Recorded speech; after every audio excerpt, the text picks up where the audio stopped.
Hello everyone, and peace of Christ to all of you. Please invite your friends. And today we have a very great lesson to learn from the Muhammadan. As you know, that Muhammadans are the best in logic, science.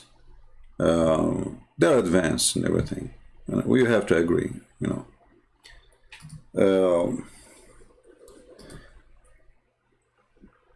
Muslims, they make comments in the previous videos.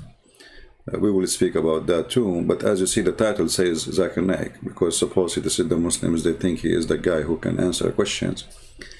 And he is the one who can, refute the Christians, the Jews, the Hindus, the Buddhas, everything. Actually, nobody can, that's it. And the Muslims always, they debate themselves and they win the debate. And the stage show we see with Zakir Naik, hilarious show. They bring you, I don't know, who is those people, and they ask questions, and Zakir Naik right away he have the answer, and everybody clapping, and that's it. Alhamdulillah, Allahu Akbar, Takbir. If we put what Zakir Naik into a little, test, we will see that Islam is not only a silly cult. Islam make you silly. Do even those people who, I'm talking about those who we will see in the videos or they defend Islam, do they even listen to themselves? Do they?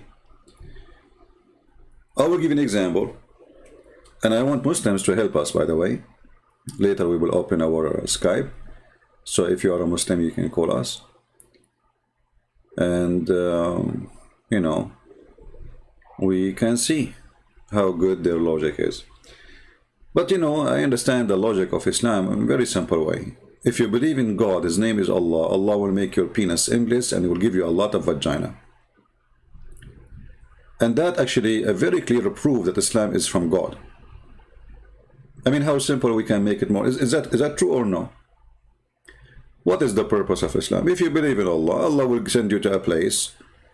This place is yours, full of females, and they have no panties. And you spend your day, each time you have orgasm is going to be 70 years.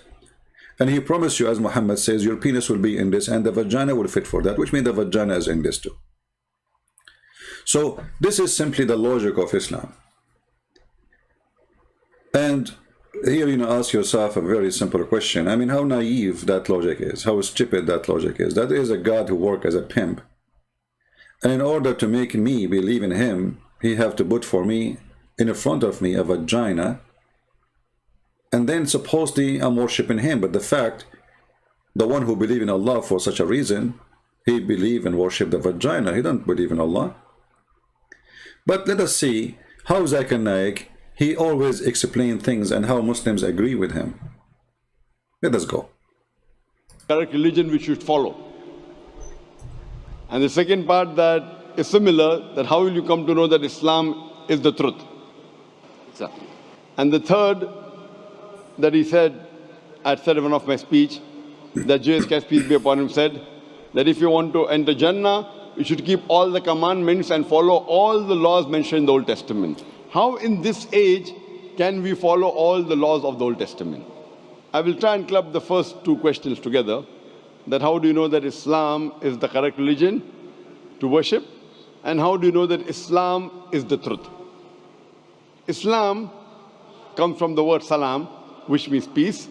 It is also derived. That is the biggest lie ever in history, and people could be repeating it. Islam is the opposite of salam. Like in English you say known and unknown. This is why Islam does not start with the alif A, which means you surrender. Aslim taslam. Surrender, you will be safe. So here the first lie, they say Islam mean peace, when the fact it is Islam mean die or convert or surrender. And we mention in this many, you can read my book and you will see exactly in Arabic how we explain it. And this is a big fat lie, they keep repeating it. This is why the false prophet of Islam, he says Aslim Taslam. He sent letters to the Roman and all the non-Muslims, saying to them, Aslim, became a Muslim, you will be safe. How is that? Because I will kill you if you don't. All right? So Aslim taslam. If you accept to be a Muslim, you surrender to Muhammad, then you are safe. As you see here, it says Aslim taslam. Aslim, Islam. Aslim. Enter Islam, you will be safe. How you enter Islam to be safe? What does that mean?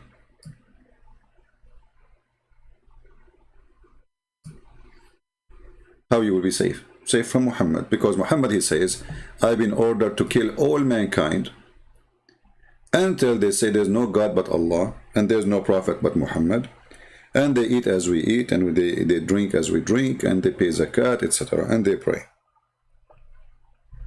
So this is the first lie the Muhammadan they come to you with. Some of them, because they are just repeating copy paste, they don't know what they are talking about, and some of them they knew that they are lying, and their profession is to lie. As you see, if Islam means peace, then what Muhammad here is talking about, I've been ordered, commanded to kill all mankind. All mankind. You see, there's some stupid people think that if you don't fight with Islamic countries, well, they will not fight you. And they will show you even verse from the Quran says, well, if they go to peace, go with peace with them. But those, they don't tell you that Islam is have abrogation stages.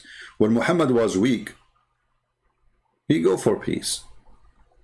Peace agreement. When he gets strong, he wash his hands from the peace, as you see in chapter 9, verse number 1, verse number 2, verse number 3. So they lie to you non-stop by saying Islam is peace. Muhammad being commanded to kill all mankind until what? Not until they stop fighting him. No. Not until they go and sign peace with him. No. Until they testify that there's no God but Allah and there's no prophet but Muhammad. Do you see it? So what is the problem? What is the cause of war? It's not you fighting Muslims, because the second you don't convert to Islam, you are fighting Muslims anyway. This is the logic of the Muhammadan. Now there's a guy in the chat, he said his name is a Christopher. He said it's not nice to talk like this, or he's talking about me saying if you convert to Islam, Allah will give you a lot of vagina. My friend, don't stay here, get lost.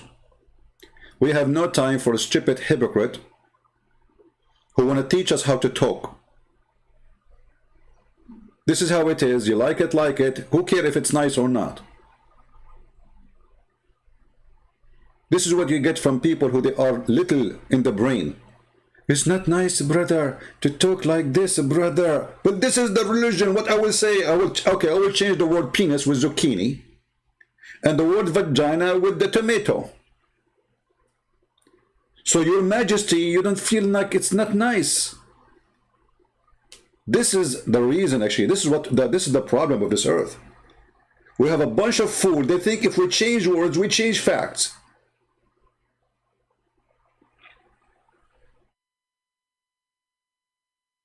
If you don't like it, nobody is forcing you to be here. It's not nice to talk like this. It's not nice, brother. Where are those dummies coming from?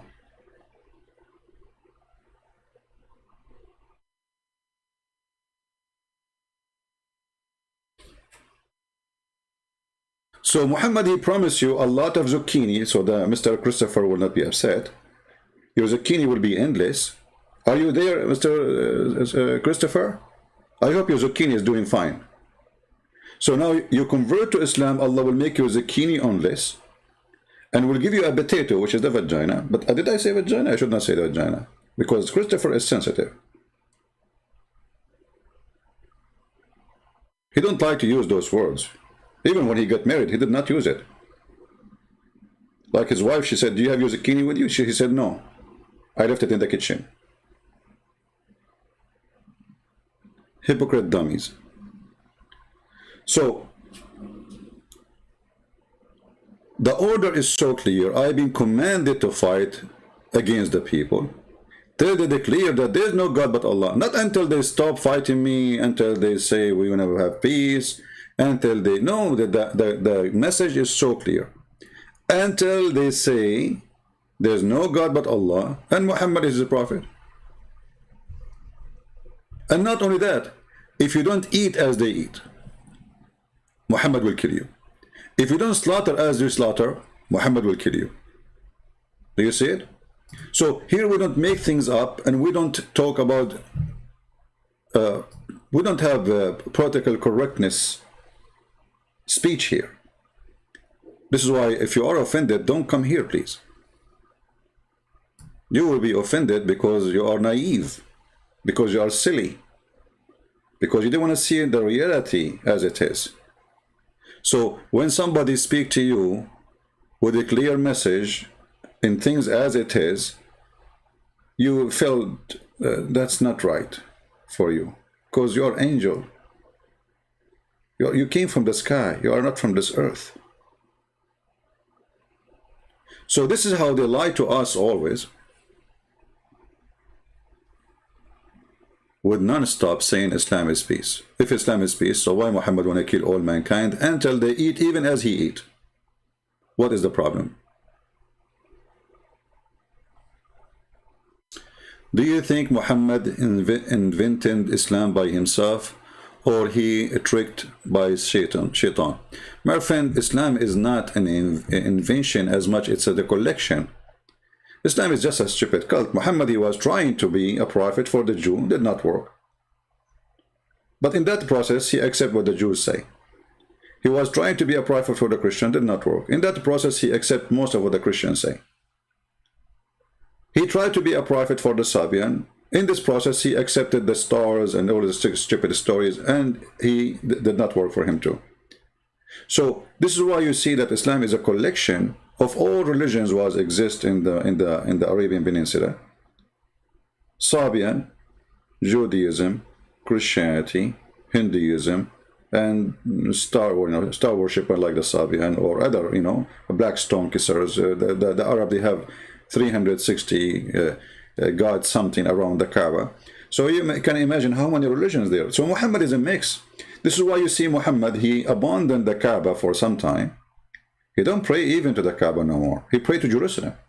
Why? What happened? The Kaaba is not good no more?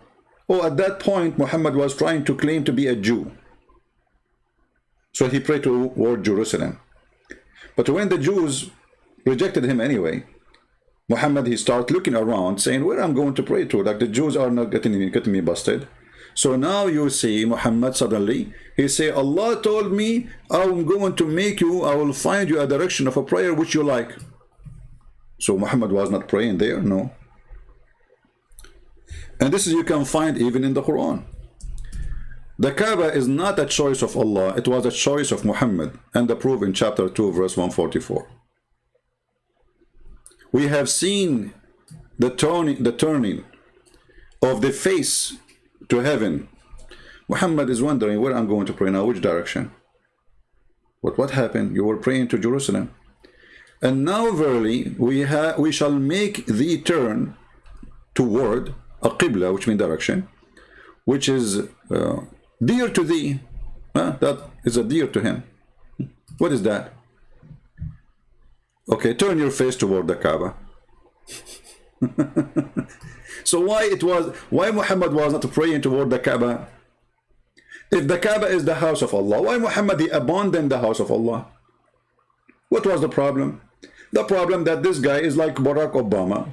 He go to Israel, he wear the Jewish hat. He go to a black church, he is a black Christian. He go to a white church, he is a white. His mother is white, she is white. He's white. He changed even his color. He go to the atheist, he make fun of the Bible. He go to the Muslim, to Egypt, he quote Quran. That's Muhammad, Barack Obama. He changed his color, he changed his religion, he changed his statement, he changed his belief. Depends he is talking to who. So he compromised in order to make people follow him, to accept him. So Muhammad, he could not make the Jews accept him. So now it's time to change and switch back to the old pagan ritual practice, which is the Kaaba. And I challenge any Muslim to prove me wrong. As you see, we are showing you reference from the screen. Muhammad, he abandoned the Kaaba. He don't pray to the Kaaba no more. And, obviously, if the Kaaba is the house of God and nothing changed, why Muhammad will change that for a second? Why Muhammad will abandon that for a second? Actually, he stopped praying to the Kaaba most of his life, after he claimed to be a prophet for sure. Before that, he was just the same as the rest of the pagan, kissing the black stone, nothing changed. And then he went back to kiss the black stone and go around the Kaaba, nothing changed. Now we go back to Dr. Zakir Naik, he is a doctor, by the way, supposedly. Let us see what he will say. From the Arabic word film, which means to submit your will to God. And by the way, none of those people, they speak Arabic. They don't even know. Like Ahmed Didat, he have a translation. He have a translator when he make a lecture to the Arab. You can watch it on YouTube. And he said in his lecture, I don't speak one Arabic word. So those people who teach you what Arabic word mean, they don't speak Arabic. Islam means peace acquired by submitting your will to Almighty God. And for any book to claim that it is a message from God, for any religion to prove that it is from Almighty God, this revelation, this book, this religion should stand the test of time. Previously, it was the age of miracles. And the glorious Quran is the miracle of miracles. You know, I noticed that this guy, Ultimate Fart, is disturbing you, please. Admin, when you see this person, automatically just to block him. He's just a kid. We have no place here for kids, stupid people who have no place. He's just disturbing the chat, and instead of listening to what we are saying, you are busy with the stupidity. So anytime this kid, he show up, just block him. So, Islam is a religion can stand the test, as you hear. Islam is a religion always can stand the test. Okay, how is that? Islam means peace acquired by submitting your will to Almighty God.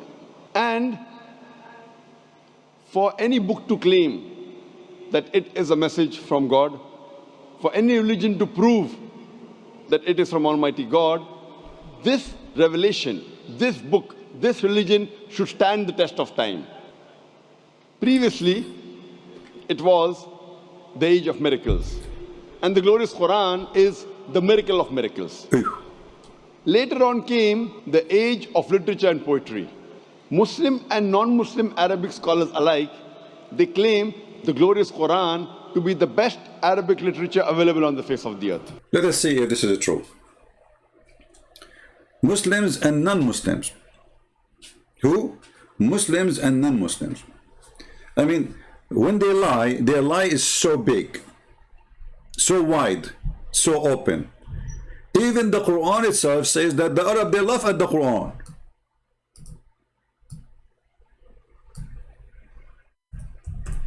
How it is the Arabic literature or literature of this book is amazing when the Arab in the Quran are laughing at it.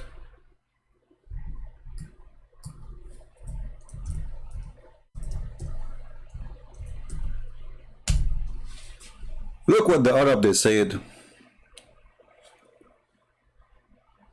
When Didat is going to debate me, Didat is dead, my friend. And as usual, he is a Muslim Sunni, so when he died, they put a big piece of cotton in his anus because they are afraid, as Muhammad said, that 99 dragons will go inside his anus. So look what the Arab they said about the Quran. All those verses in the Quran, the Arab are making fun of the stupid Quran. But this guy, he just said Arab and non-Arab, they were amazed of the literature of the Quran.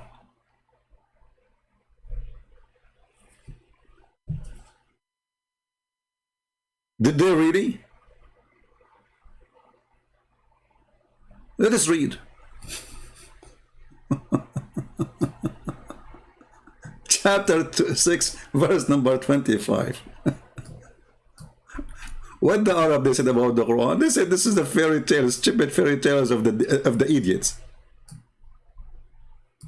What is this? They were not amazed. They said this is stupid. Literally, this is stupid. Not only they don't believe in it,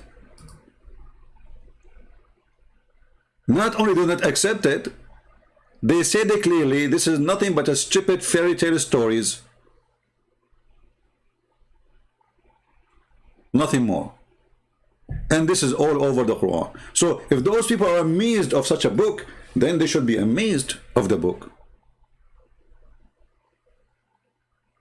And not only that, they say, we have heard this before, which Muhammad, obviously, he is copying other people before him. If you have my book, you will see that Muhammad, as an example, copying the poetry of Imru al-Qais. This is why they say, we heard this before. This is not even yours.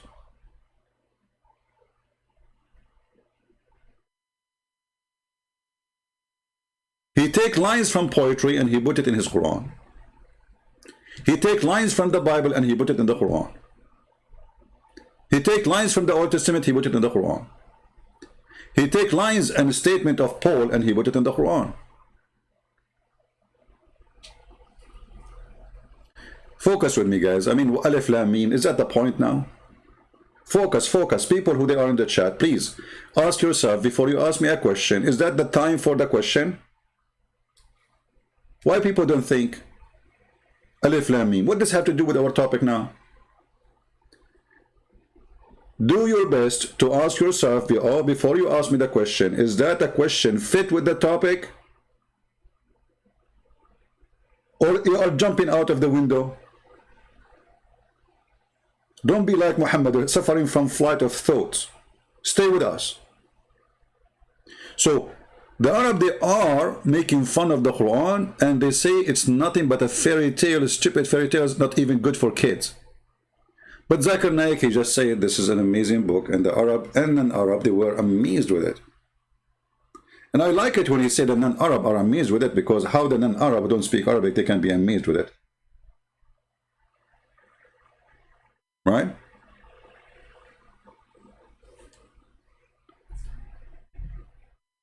And the same, you know, all over. Muhammad, he said to them, this is from Allah. The Arab, they say to him, this is fairy tales. You see how much amazed they are? Did you notice? Like so if the Arab were amazed, so why they don't want to accept? Why they keep asking him for a miracle? Because supposedly this is a miracle. It's amazing literature. Nobody can write like it, man, you know? So, like, who can write a book today, in the 2021, saying that the sperm coming from the backbone of the man? Nobody. You cannot do that. You have to be mentally ill. Or the woman, she have a sperm coming from the backbone. Sorry, from the ribs.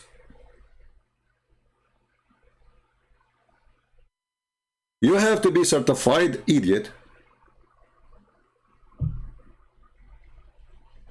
in order to be able to write a book like this.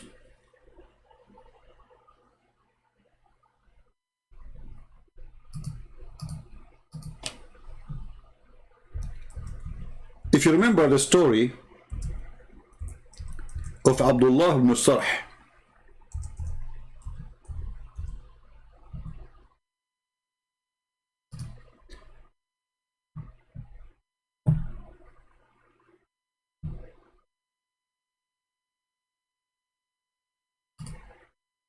Abdullah ibn Sarh was the writer, the scribe of Muhammad.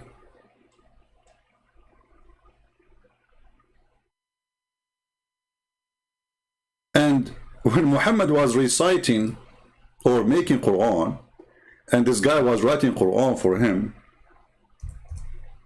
this man, he said a sentence. What was that sentence?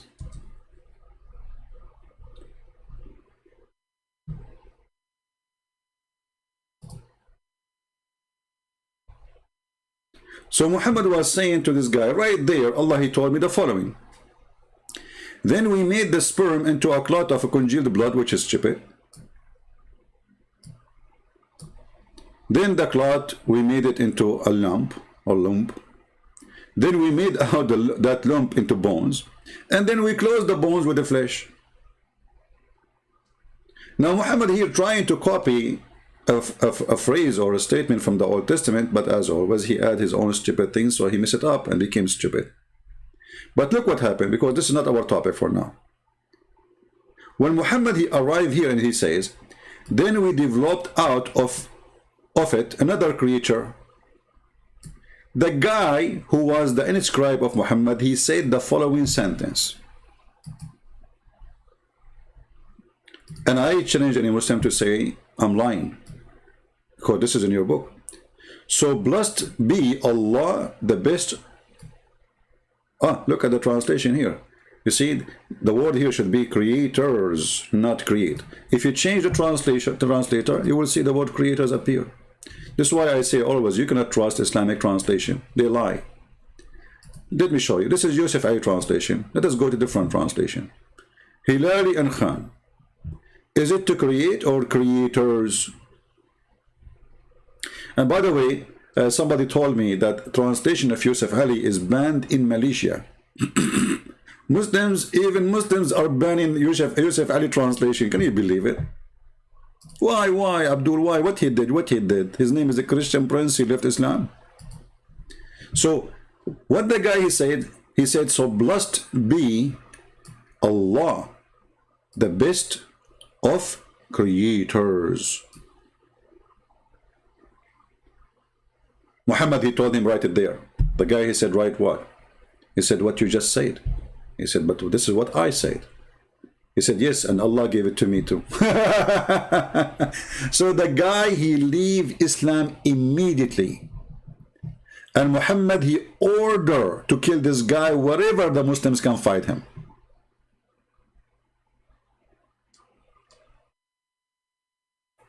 And Muhammad was begging the Muslims to kill him.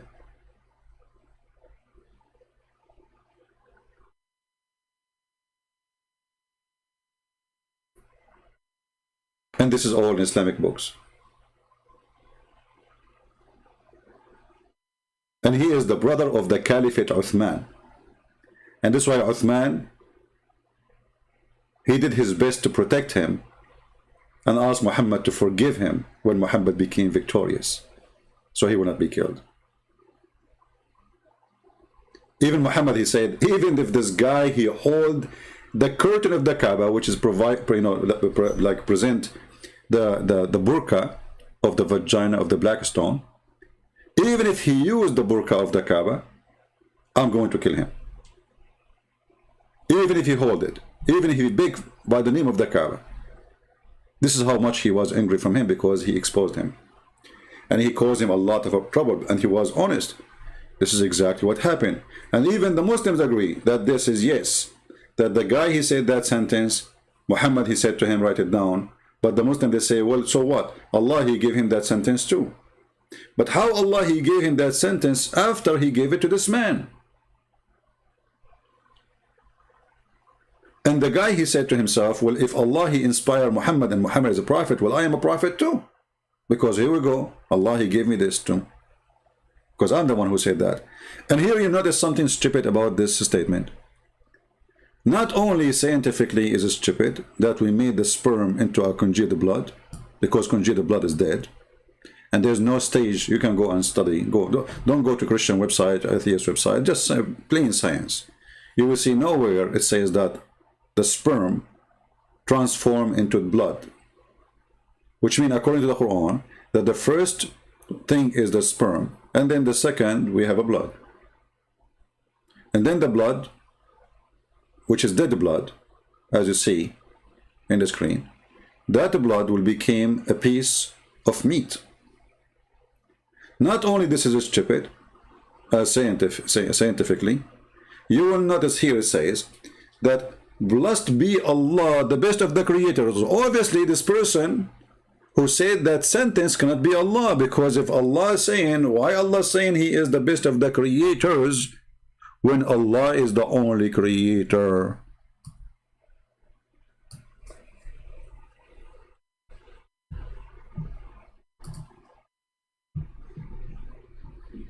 Do we have any Muslim have any statement?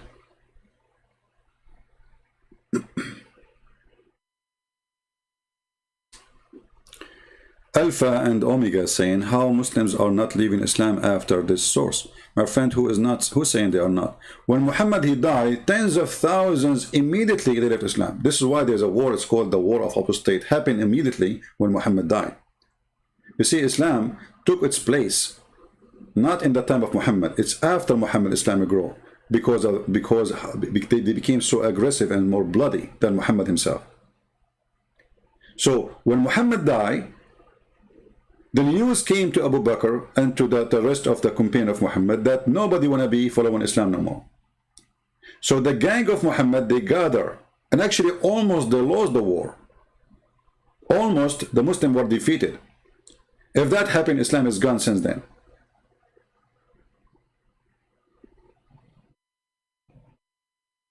So mistakenly people think that the Arab did not leave Islam. So what is the war of apostate?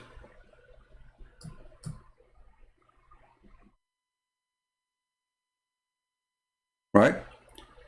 And now we ask the Muslims. You Muslims claim that you worship one God and He is the only creator. So when Allah He said He is the best of the creators, what is a mistake? Was that a stupid statement?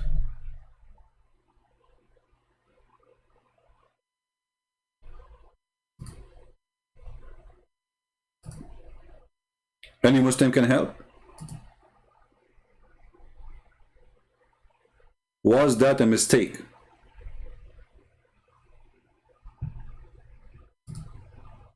Who is a Muslim here can help us? How many creators you have? And who is going to bless Allah?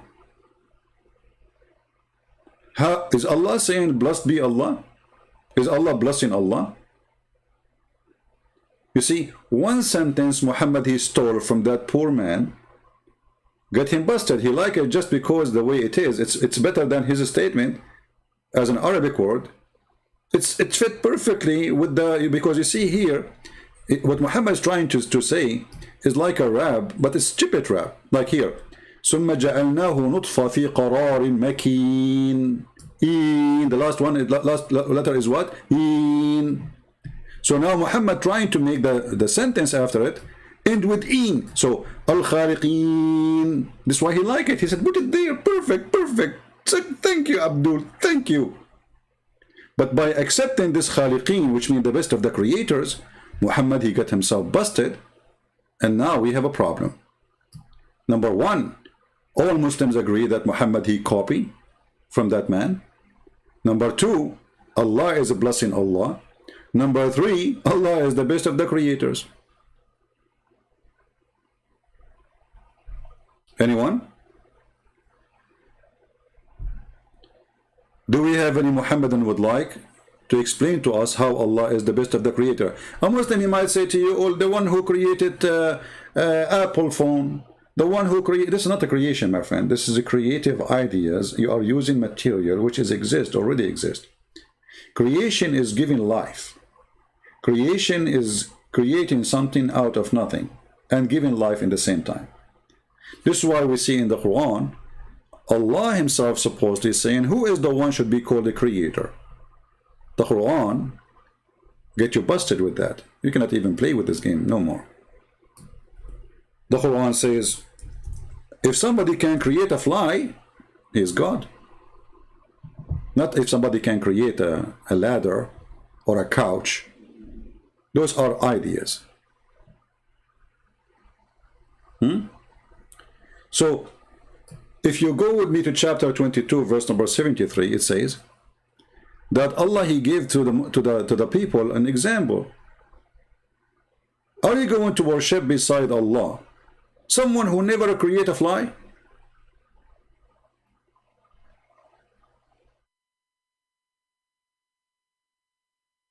Right?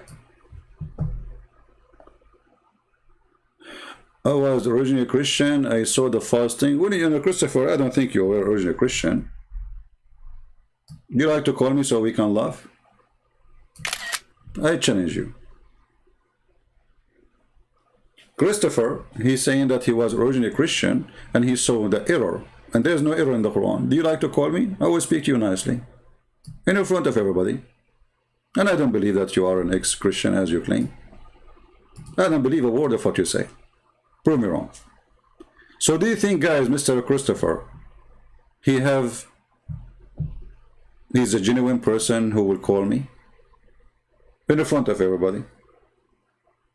There's no error in the Quran. You idiot, I just showed you the error. You stupid, you just showed you that the Quran says that the sperm became a blood. You dummy. In the year 2021, it takes you 2 seconds to search how the embryo work. There's no error in the Quran, okay? There's no error. Idiot. The same verse we are talking about is showing you the great error. But no, there's no error in the Quran. Dummy. We have made the nutfa into a congealed blood. But there's no error in the Quran, okay? Idiot. And then the dead blood became a lump. But there is no error in the Quran, okay? Stupidity is amazing. Can you believe it? Can you believe it?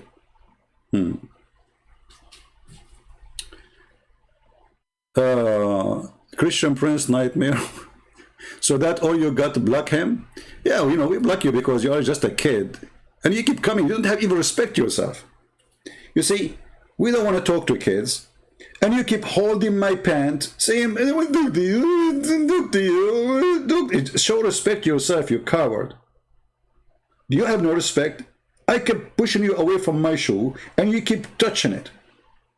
Show respect to yourself. You wanna, you can't refute everybody because simply you are a person who explained the Quran by himself, but you don't accept any explanation. You are a person who can't translate the Quran by himself, but you don't know Arabic and you don't accept any translation. So why I want to talk to you? You're just a mentally ill person. A person who don't speak Arabic, he can translate the Quran for you. A person who don't accept any interpretation, he can't give you his own interpretation. Stupidity, I mean, and he don't accept his private interpretation. He even confirmed that his prophet is dummy and stupid. He do not know what the Quran say and what the Quran mean, but he is a smarter. He knew what the Quran meant, not Muhammad. Coward, potato. You have no dignity. You keep coming like a bug. Shame on you. If a person would want to talk to me, just you know, go. But you have no dignity. You're like a dog who grow in the field and he bark at anything he see in his way. You are attention seeker. So look with us. Allah is the best of the creators. Who is a Muslim can answer this? The only Muslim he can answer this is Ultimate Fort.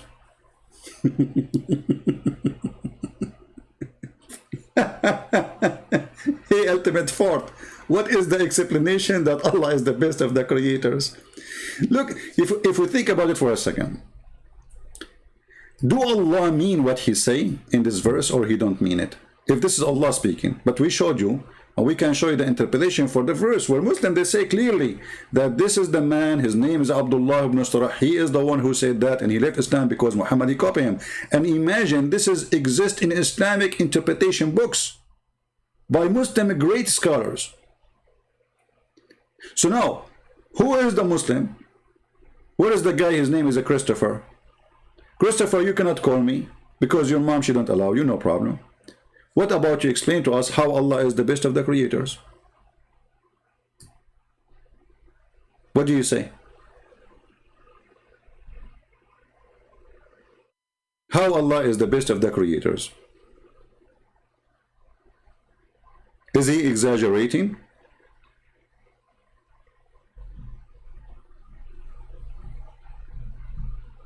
Anyone? Is he really exaggerating? He never copied, he just repeated what the Prophet told? That's a big fat lie, Muhammad Ismail. You are a liar like your Prophet, my friend. Okay, a challenge between me and Mr. Muhammad Ishmael. Let me show you what Mr. Muhammad he said. On the screen.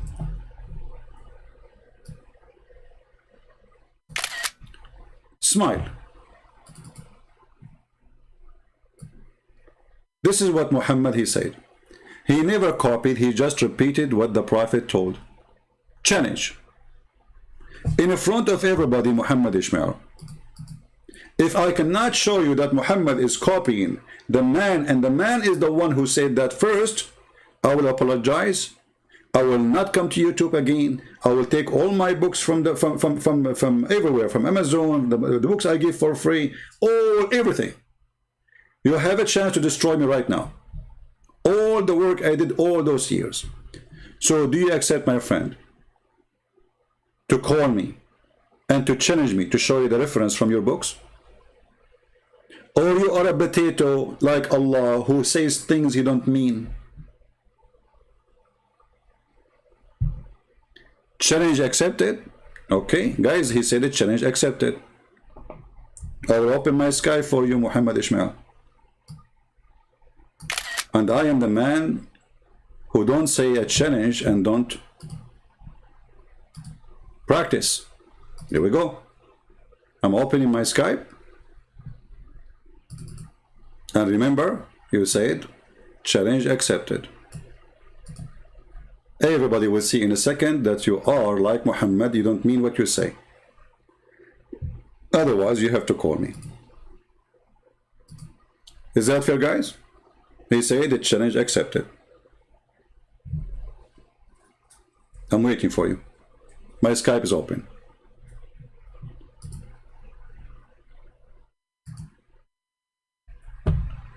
I'm waiting, Muhammad Ishmael. And remember, I will not show you one reference from a Christian books, Jewish books, Hindu books, only from Islamic scholars' books. The only one who called is Ultimate Fort. Ultimate Fort.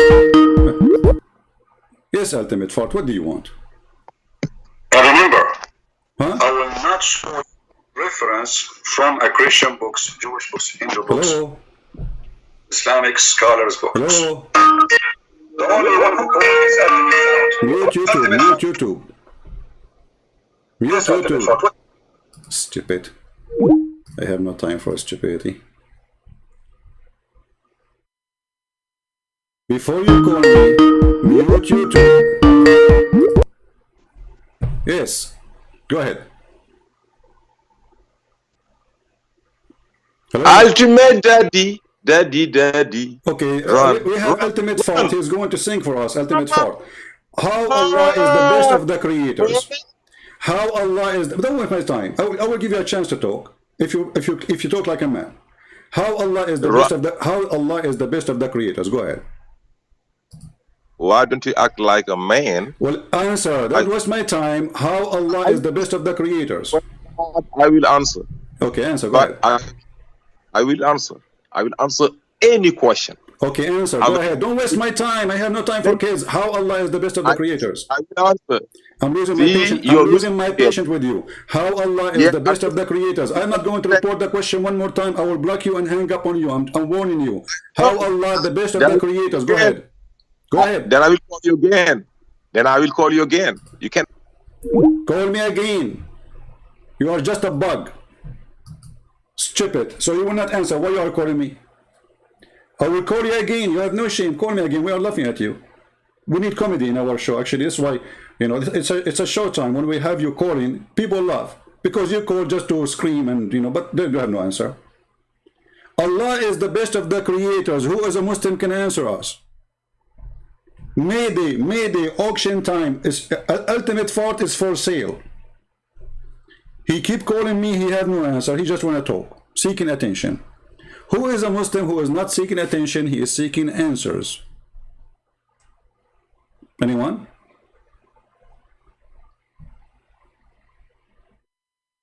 Any Muhammadan?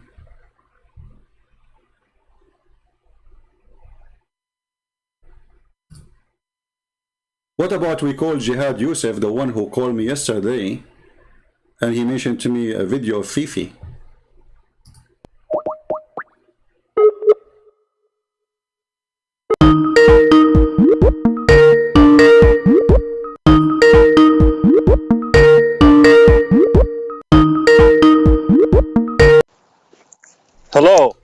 Mr. Jihad, how are you? Are you listening to us live on air?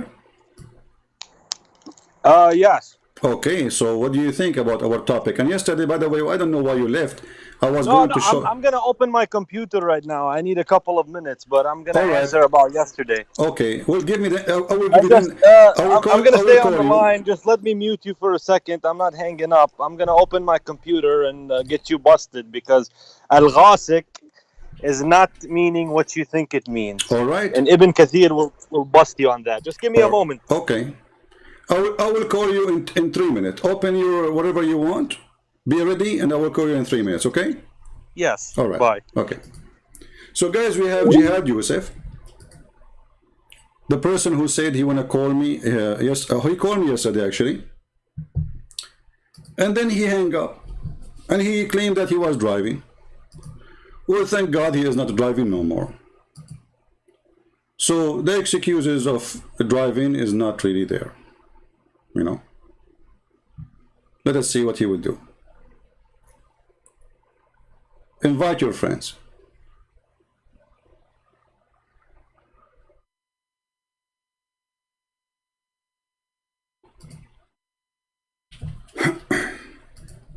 We will give him just a few minutes to put himself together, collect his evidence as he claimed, and then we will see.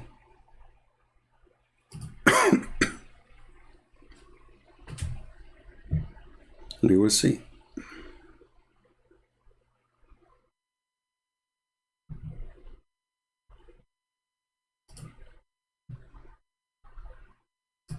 If you, Mr. Jihad, when you are ready, please just text me in Skype and I will call you. All right? Just tell me I'm ready and I will call you immediately. You know, always when Muslims, they come to us, they have one of two excuses. Either they say, I do not know, or they will say to you, you are lying. As simple as that.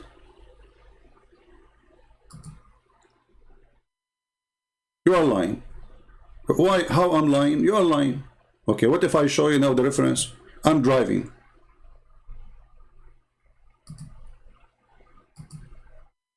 He's driving. Now Mr. Jihad is not driving no more. And we will see if he is going to make an excuse of what he said.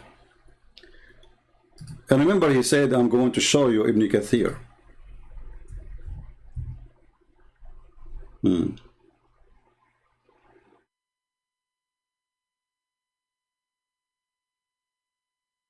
Ibn Kathir. Interesting.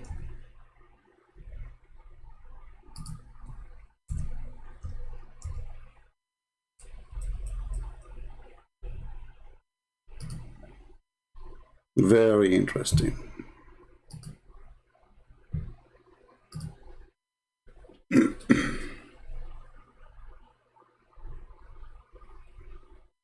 We are just waiting for Mr. Jihad to be ready, and we will be with you right away.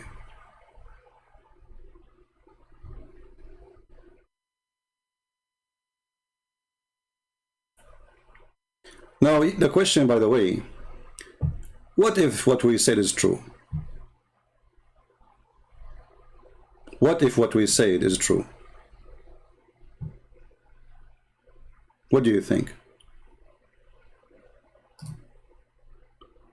Maybe you are not aware what we are talking about. There's a chapter in the Quran speaking about simply Muhammad, when Aisha, she came to him and she wanted to sleep with him. Obviously, she is horny, she's young, he's old.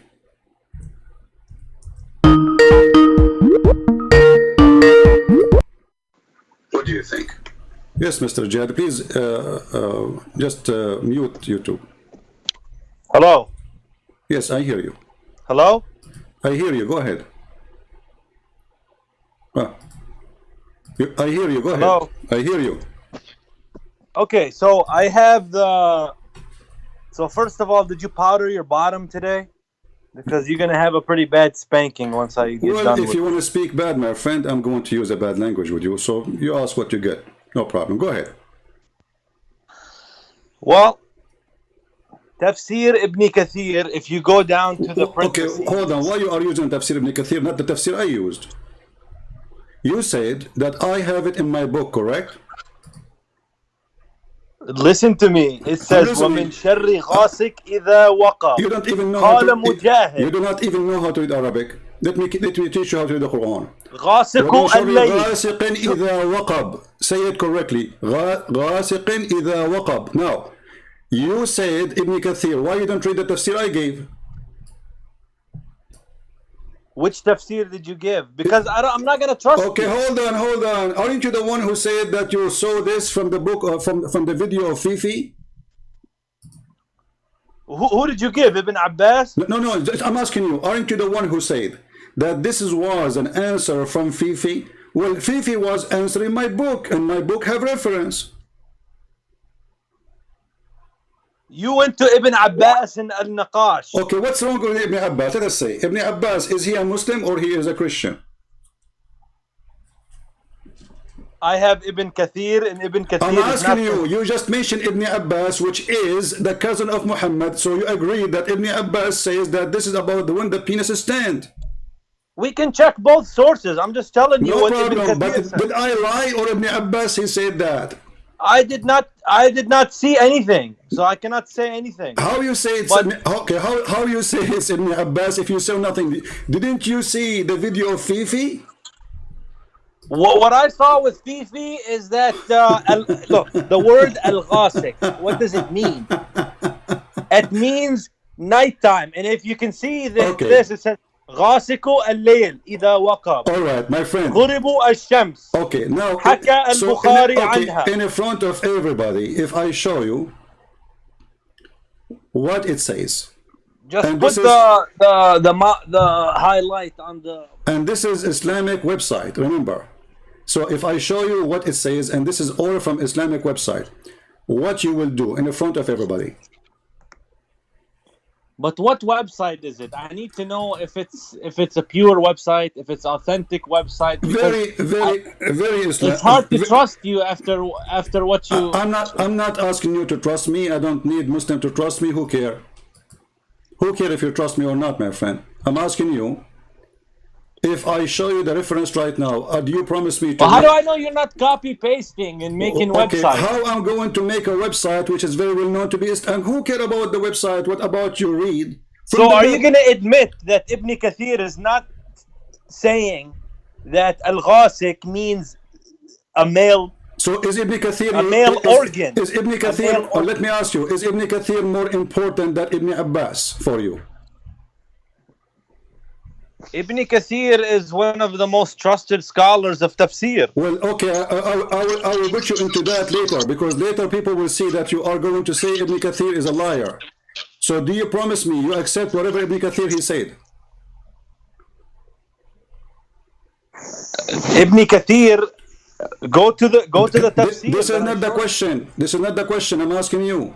Do you accept? Okay, don't jump, my friend. Don't jump. You said you have something. It is you who said Ibn Kathir, not me. So I'm asking you, my friend.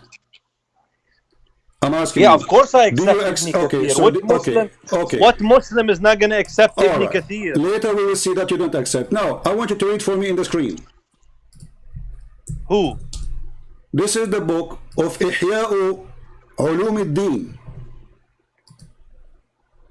Read with me carefully. كتاب تخريج أحاديث إحياء علوم الدين. Hadith I don't number. see anything. It's in the screen. Hadith number. I don't see it. Well, I don't know why you don't see it. I will give it to you in Skype. No problem. Here we go. Let me send it to you in the chat. Click at the link in your Skype. And as you see, this is very Islamic book, Islamic website. It's called Okay, wait a minute. Al-Maktaba.org. I see. Okay. I think it's coming slow. Okay.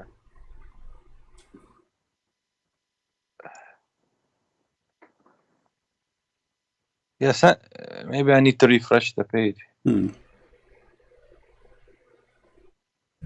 Okay, it says 25:17, isn't it? Yes.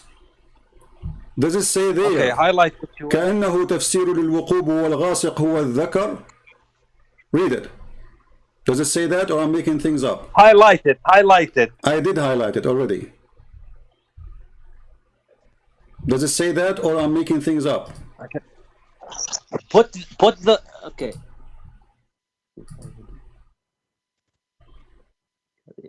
إذا وقب. Which one you're talking about, my friend? Is it the How green come one? now it's became which one? It is 2517. You said highlight it. I did. Does it say that al-waqab al-ghasiq huwa al-dhakar? Does it say that, which means the penis? Does it say that, or I'm making things up? Al-dhakar means male, my friend. It means male. Al-dhakar is the penis. Stop lying. Al-umf is a female. Al-dhakar means male. Okay, you know what? Let us get you busted more. Here we go. This is What, but you know that. Okay, hold on. Let us. الذكر والأنثى, you know, the male and female. الذكر is not dhakar, you idiot. Dhakar is different. الذكر. This is the penis. CP, you need to speak in good ways. Abdul, this is how it is. It's not up to you. It's not up to you. You kept running away. Okay, here we go. I'm telling you, okay, but this word does not mean penis. Okay, you guys, said it does not mean penis. Shari Here we means go. penis. I got the original book. It means trouble. Okay, you are in trouble now. Let's see. This is the original book. Shar. What does shar mean? Hold on. Shar mean penis too. Later I will show you. No, it doesn't. Shar mean penis too. Later I will show you. Hold on. It means trouble. The book of إحياء علوم الدين الغزالي, Imam al-Ghazali. الكتاب إحياء علوم الدين. المؤلف, the author, Muhammad, the son of Muhammad al-Ghazali, Abu Hamid. And very number 4. Now let us read together and everybody laugh at you. You lie, you say the word dhakar mean male does not mean a penis, correct? It means male. Okay, I want you to read this then. And now everybody will laugh at you and we will, we will thank you for please just highlight okay, it so I can see. Here we go. عن تفسير ابن عباس رضي الله عنهما من شر غاسق إذا وقب قال قيام الذكر وهي بلية غالبة إذا هاجت لا يقاومها عقل ولا دين. Do you see it? So why you lie? You say to us, this is not about the penis standing up, this is about a human being. قيام الذكر. Yes, read it. إذا هاجت. يعني it's قيام الذكر, يعني it's when the man wakes up in the morning. He needs to seek refuge. But it says he needs to seek refuge from Allah. Go to one verse. Hold on, guys. This is I the seek refuge. Hold on. In by night. Okay, I want you to swear by Allah that this is what it meant. I don't swear by Allah. You are a liar. Silly thing. So you know that you are a liar. Swear by Allah and by the Quran that this is what it's swear. meant. I don't. It's haram to swear by Allah. No, it's not haram. It's not haram. Stop lying. Haram. Okay, swear by Allah. I cannot speak on matters which. What do you mean? Are you sure that this is what it's meant, or you are lying? Because there it says إذا هاجت لا يقاومها عقل ولا دين هذه بلية غالبة إذا هاجت. Do you see the word that says إذا هاجت? قيام الذكر. Okay, قيام الذكر. وهذا قيام يعني قيام. You could be to wake up. Where are you from? يعني Listen, let's just say إذا هاجت. What هاجت mean? So when the man wakes up in the morning, he needs to seek refuge what by it says Allah. إذا هاجت. Which one is that? It's in front of you. It says هاجت. What هاجت mean? وهاجت. Yeah, what هاجت mean? Translate in English so everybody will laugh.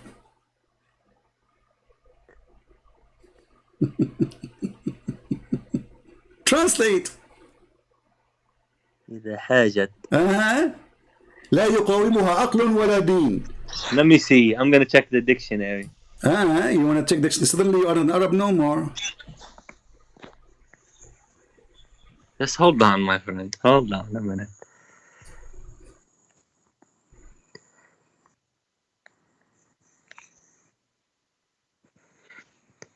Hajat. It means need. Oh, no. Hajat mean need?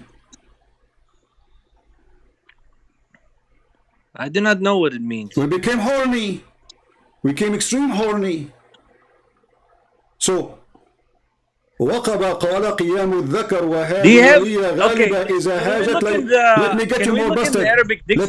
Let me get you more busted. You know you are officially became a joke for everybody. Read carefully. Here it says ذلك لهيجان الشهوة. Do you see the word shahwa? So how come you don't want to accept Ibn Kathir, what he's saying? I don't care. You see, you Muslims are a bunch of hypocrites. So now you are saying to me that Ibn Abbas, the cousin of Muhammad, which your prophet, he says, I pray to Allah to explain the Quran, is not equal to Ibn Kathir. Did your prophet, he prayed to Allah to make Ibn Abbas the Hebrew Ummah, which means the guidance of Islam, or no? Ibn Kathir, no. No, not Ibn Kathir, Ibn Abbas, Ibn Abbas. Did your prophet, he pray to Allah to make Ibn Abbas the guidance of the Quran? He's the prophet's cousin. Exactly. Did Muhammad pray to Allah to make Ibn Abbas the one who can explain the Quran, to be the ink of the religion? Yes or no? Okay, so he did. So if you are saying Ibn Abbas, he got it wrong, that means the prayer of your prophet did not work and Allah did not make Ibn Abbas. But we have to investigate what does the word hajat mean. Hold on. Hajat means, and I see it means agitated. Hayajanu shahwa. Stop playing a fool. You know what does that mean? We can use even Google translation. People will laugh at you. So your last That's go. What it's saying. When I you use lost, Google. It's saying agitated. When you last go crazy and you became so horny, and that what happened. Qiyamu dhakar. So you and people of your likeness. You go in denial when you see the truth. Look. There's no certainty for what you are saying. No, there is certainty. There is certainty. It says, لِهَيَجَانِ الشَّهْوَةِ. What shahwa mean?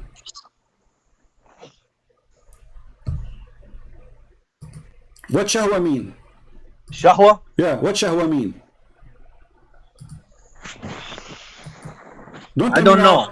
You don't know what shahwa mean. Lost. You're lost. Lost after sex. Let me see go to the word. Let me see it. Put the mouse in the word. Shahwa. Shahwa, here we go. لِهَيَجَانِ الشَّهْوَةِ.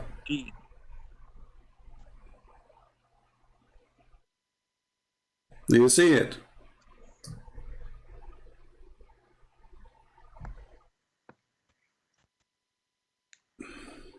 Put the mouse on it. I put the mouse in it. It's already highlighted. What I see Qiyam is highlighted. Okay, let me zoom in for you. Here we go.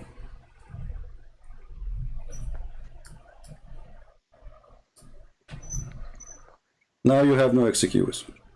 Okay, I see it. Wallahi, I see it. Okay. Let me look it up on Google Translator. Because I speak Ammiya Arabic the best, you know? Yeah, okay. True story.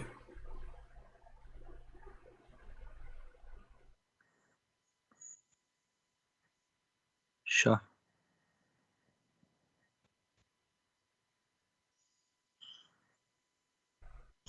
Lost. Lost. So it's about lust. It's about penis. It's about sex. So why you were lying?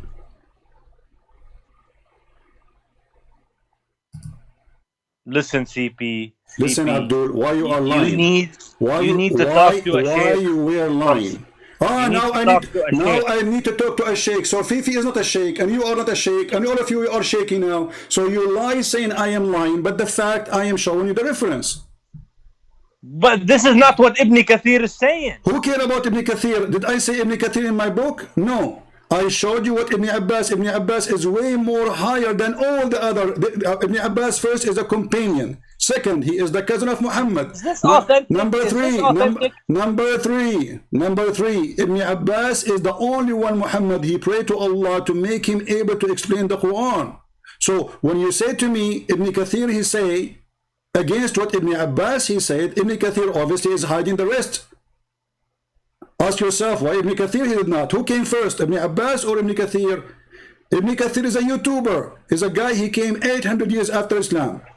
He's trying to defend Islam. Ibn Abbas is not. Ibn Abbas is a person saying what the Quran is saying as it is. So is this authentic? You tell me, is it or not? Let us go now to a different book. What about Taj al-Arus? Taj al-Arus. Okay. ولي دين ولي دين. Don't tell me this. Here we go, guys. You have your religion, I have mine. Suddenly, so I did not lie, and you and Fifi did lie. Confirm that. Secondly, this is the book of Taj al-Arus, Az-Zubaydi, volume number 2, page number 474. It says that when the penis stand. Do you see it? I still am on al-shahwa. Yeah, you stuck. But listen, there. I want to tell you something about. Don't tell me something. Don't tell me something. Now listen. So we proved this one to be true. Now you said to me you agree with Tafsir Ibn Kathir, correct? Did you say? I agree with. Okay, guys. So he agreed with Tafsir Ibn Kathir. I agree with it. Okay. So be my witness. All of you. He cannot say later, I don't accept Ibn Kathir. So let us go to Ibn Kathir. In Ibn Kathir, we will find the following, and now you will say, oh, Ibn Kathir is a stupid, he's crazy, and I don't accept what he is saying. People will see that in a second, just wait. Here we go. So we will go now. In the speed of light, you will regret, and you will say, I don't accept Ibn Kathir no more. And this will prove your hypocrisy if you do so. So I advise you not to do that. But you prepare yourself. You play the games. You are ready for this. Thank you for saying I'm prepared myself. I spend my life studying, my friend. I'm not a liar like you. So now, this is Ibn Kathir. And as you said, I'm prepared. Islam is not prepared. You have 1,400 years, 1,400 years. You're not prepared? So all this time you were speaking lies to people. Now I show you what is in your books. You go crazy. So read with me. This is Ibn Kathir explaining how your God created the baby. And you are the one who said to me, there's miracle in the Quran. Last time you called me, you remember? The Quran is the Quran itself was the miracle. Okay, of Prophet let us read the miracle of the Quran. Here you go. This is Ibn Kathir explaining to you. It says, proceeding from between the backbone and the ribs, according to your Prophet and according to your Ibn Kathir saying, meaning the backbone of the man and the ribs of the women, which referring to her chest. So according to your religion, but where is the testicles? It's there's no on the loin. Backbone. Your Prophet claimed that the backbone is where sperm coming from, and women they have a sperm coming from their ribs. Do you accept that? Between. Yes, between the backbone of the man. That's where the pubic bone is located. Read with me. It says between the backbone. The backbone, no, from the backbone and from the man backbone and from the ribs of the women. Do you accept that? I accept it because that's referring to the region of where the male member is. The male member exists in the ribs of the women? No. Listen to me. I'm listening. I'm telling you, the private area is between the backbones and the rib. But why do you want to come here right now? You are the one who mentioned to me you want Ibn Kathir, and you said to me last time you have a Quran miracle, and now we showed you about the penis, so we prove it. It's true. Ibn Abbas, he said that, and we showed you many books. My friend, so now, why do you believe Isa is coming back? Don't change the topic. What kind of God? He said women have a sperm, and there is sperm coming from the ribs. Don't change topic. Not everything in the Quran is clear to us, CP. So not everything in the Quran is going to be clear to us. Guys, not that's why we're waiting for Isa and Mahdi. Hold on. Not everything in the Quran is clear, but you said Ibn Kathir, he make it clear for you. So now I chose Ibn Kathir for you. It was your choice. So Ibn Kathir, he make it clear. Thank you very much. And he said that the sperm of the man come from the backbone, and the women have a sperm coming from the ribs. We are waiting for the day of judgment when things are going to be made clear. Don't change topic. You are running away. Is it true that the Quran says women have a sperm coming from their ribs?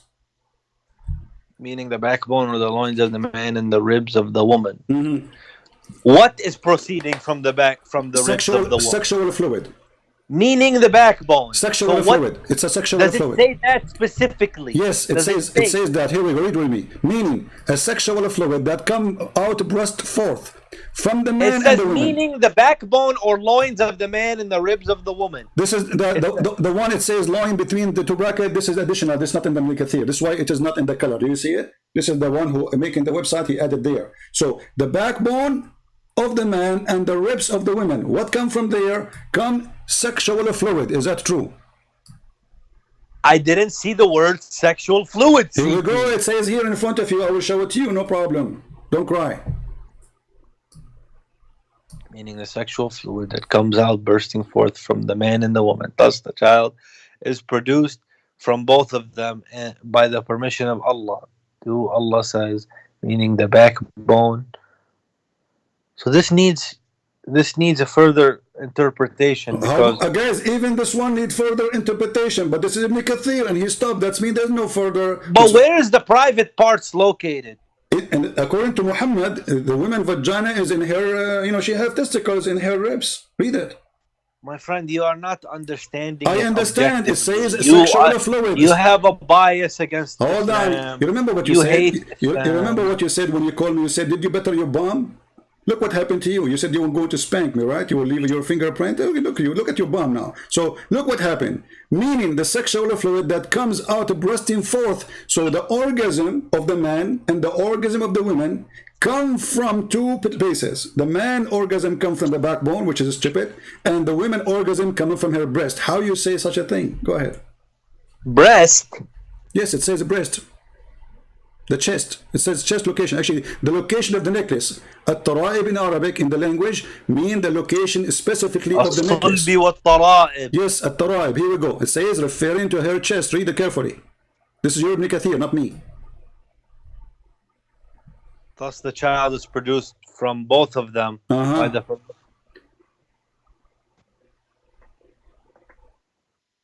So according to your prophet, women, she have sexual fluid come from the ribs, and that fluid is yellow and fine in texture. Ribs? Yes. Where? It says, What it says rib? What's wrong with you? We did read the word rib 20 times already. My friend, between. It says between. Between the backbone of the man and the ribs of the women. The between is between two creatures. One is a male and one is a female. Read it. This is Ibn Kathir. Don't you like Ibn Kathir? It's your favorite boyfriend. Read it. The backbone of the man and the ribs of the women. It is between the fluid is yellow and fine in texture. This for the women. And the child will not be born without except both of them.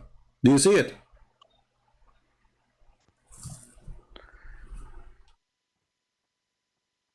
Do you have it in Arabic? Yeah, suddenly he don't speak English. Yeah, I have it in Arabic. Who cares? You want it in Arabic now? You don't know Arabic. A second ago you said to me you speak the Arabic, the street Arabic, and you do not know the classic, and now suddenly you want it in Arabic. I am an Arab. You are not. How come you're an Arab? You do not know how to read Arabic? Because I'm born in the West. Oh, you are born in the West. Oh, okay. So now if I show it in Arabic, you are going to read it? Okay, CP, the problem is that you change your skin so fast like a snake.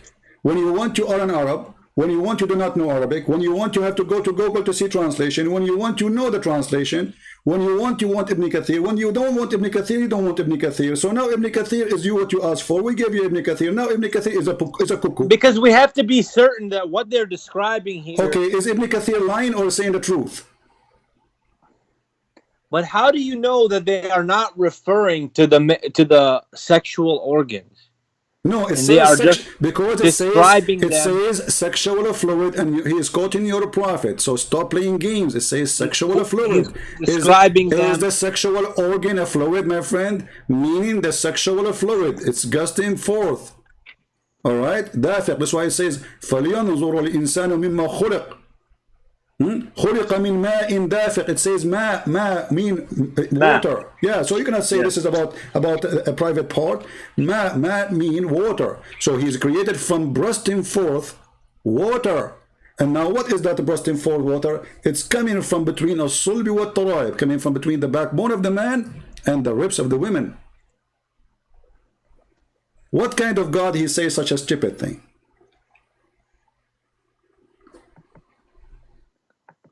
But this is just how the tafsir is saying.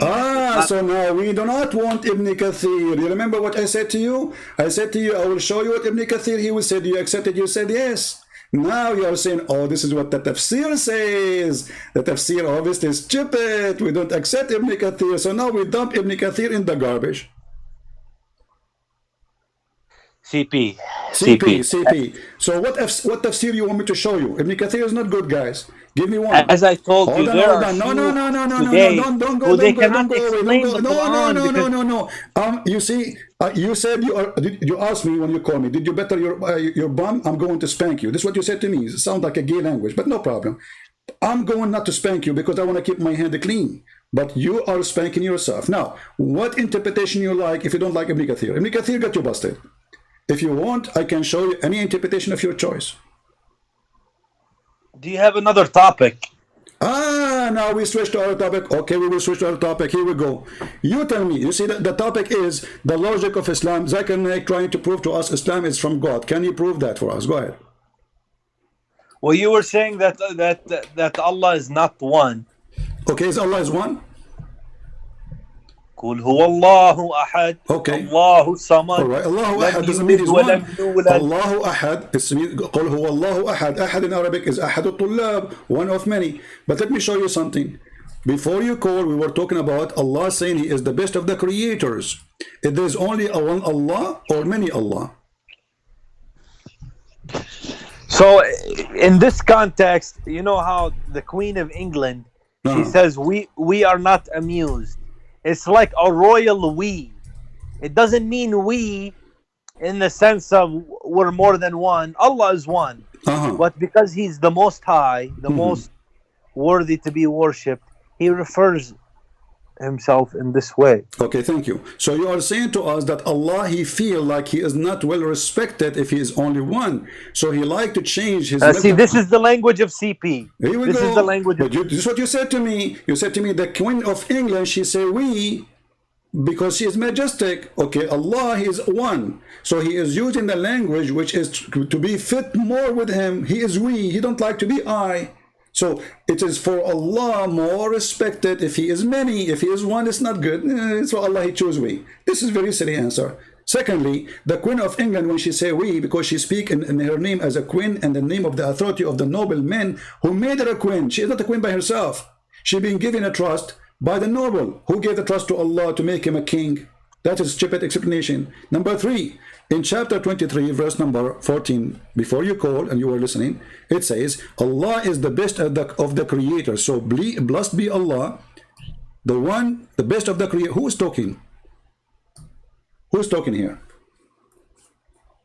The Quran is Allah is talking. Okay, so Allah, He say He is going to bless Allah.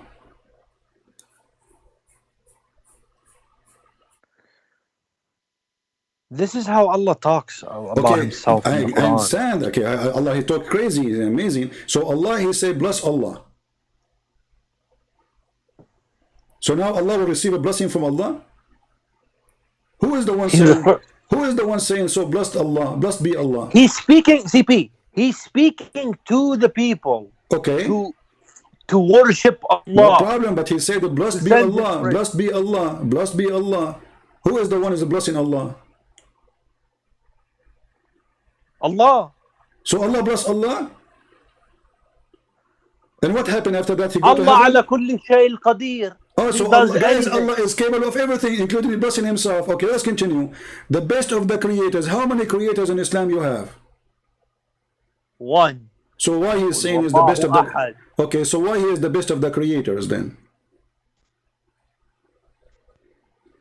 He's the only creator, but He's the best of the creators between... because people on the earth, like the people of Ad, they tried to make heaven on earth. So but nobody can create what Allah creates. Exactly, nobody can do. So you have the people of Fir'aun. Hold on. So are you saying that your God, Allah, agree that there's other creators beside Him? Other people who attempt.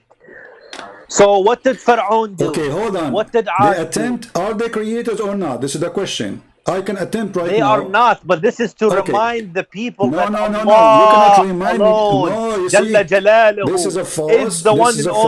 This is a false description, because if I say I am the best student, that means there's other students. If I am the only student in the class, that's in online. So Allah is the best of the creators. If there's other that's the creators, wrong analogy. Okay, let me ask you: was Jesus a creator? Jesus? Yes.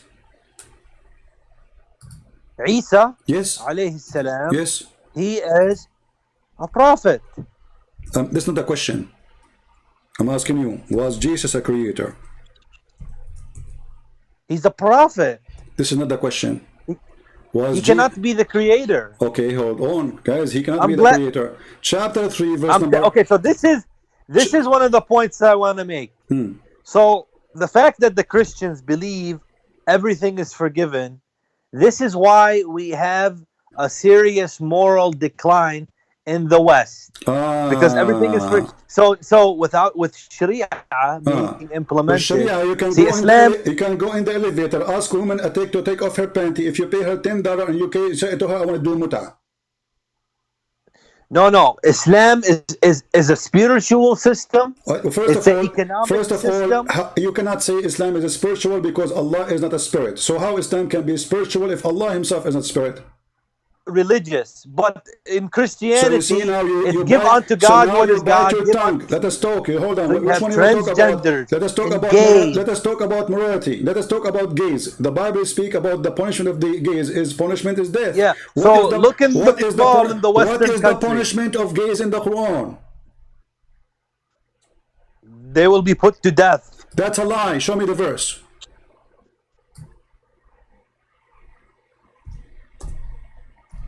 I don't know. Listen to me. No, listen to me. I'm asking you. You said in the Quran the punishment is to put to death. I can show you that it's not true. My friend, even in your Bible it says this. Yes, in my Bible, but in your Quran there's no punishment except to beat them with sandals. The Quran, chapter 4, verse number 16. Can you read for us? Chapter 4, verse 16. Yes. So in the Quran, it's not considered a big sin to be a gay. If somebody is a gay, you beat him with sandal and just let him go. Well, I know.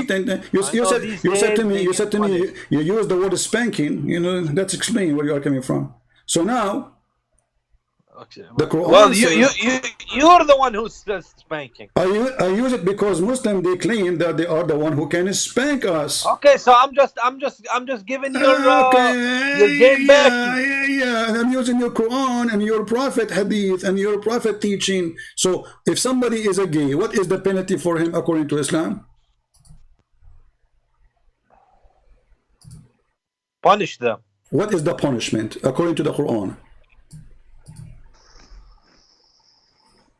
4:16 says, and if two of your males commit the same act of indecency, then punish them both. Okay, what is okay? Punish them both. What it says? Punish them. It says hurt them. If they repent, Allah is merciful. Correct? If they repent. Yeah. So what it says? Read carefully. This is Tafsir al-Jalalain. If you want, I can show you Ibn Kathir. You would die laughing. It says, and when two of you, two men commit that act of loot, homosexuality, or intercourse with each other, okay, insult them both and beating them with sandals. Do you see it?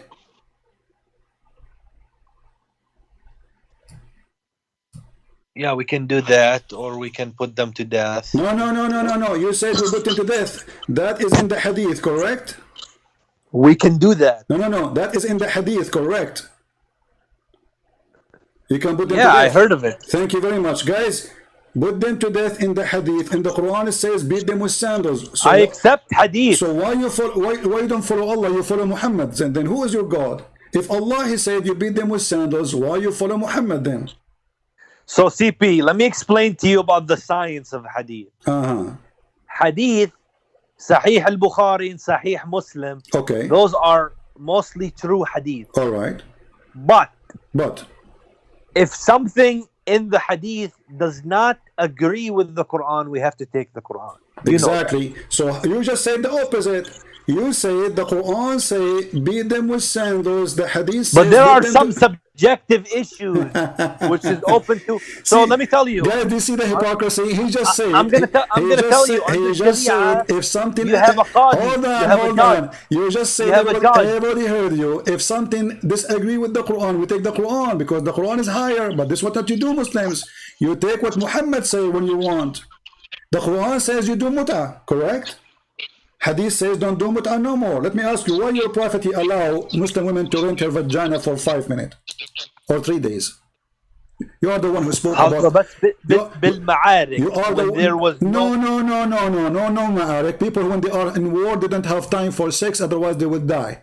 Here we go. It says any man, any woman, they agree to have sex together, sleep together for 3 days, 3 nights. If they like to increase, they can increase. And you are the one who said you accept Sahih al-Bukhari. And this is Sahih al-Bukhari. Read with me. What war? Put it on the screen. I don't see it, my It's in the screen. So in the West, the decline of morality in the West is way less than the decline of morality of Muhammad himself. You have no Well, morality. I go to the mall and I see a boy with pink hair standing next to his buddy with nail hold on, polish. guys. So And I see transgendies thank you. So a boy with black pink, a boy with colored hair, pink hair. For you, this is the decline of morality. Did your prophet make his hair pink? because everything is forgiven in Did your Christianity. prophet? You don't have no law of the Jews, no Sharia to put people on the right path. Did your prophet color his hair blonde? He wanna be a pinky boy like the one you mentioned in the mall. So now you look at the hypocrisy. Okay, what if I show you? No. What if I show you? In front of everybody. If a man and a woman agree to this is what? The mut'ah? This is the mut'ah. Read the mut'ah first. We will go then to the color of Muhammad. Why do you keep jumping? You Stick are the with one one who by mentioned one. the boy in the mall. Not me. You are the one who mentioned the decline of morality, not me. But why do you hate Islam? Listen, why do you have okay, so now you see that your prophet, he allowed Muslim men and women, they go in the elevator and he said to her, can I have sex with you for 10 minutes or 3 days? No, listen, mut'ah is not, I'm not against mut'ah. You do practice mut'ah?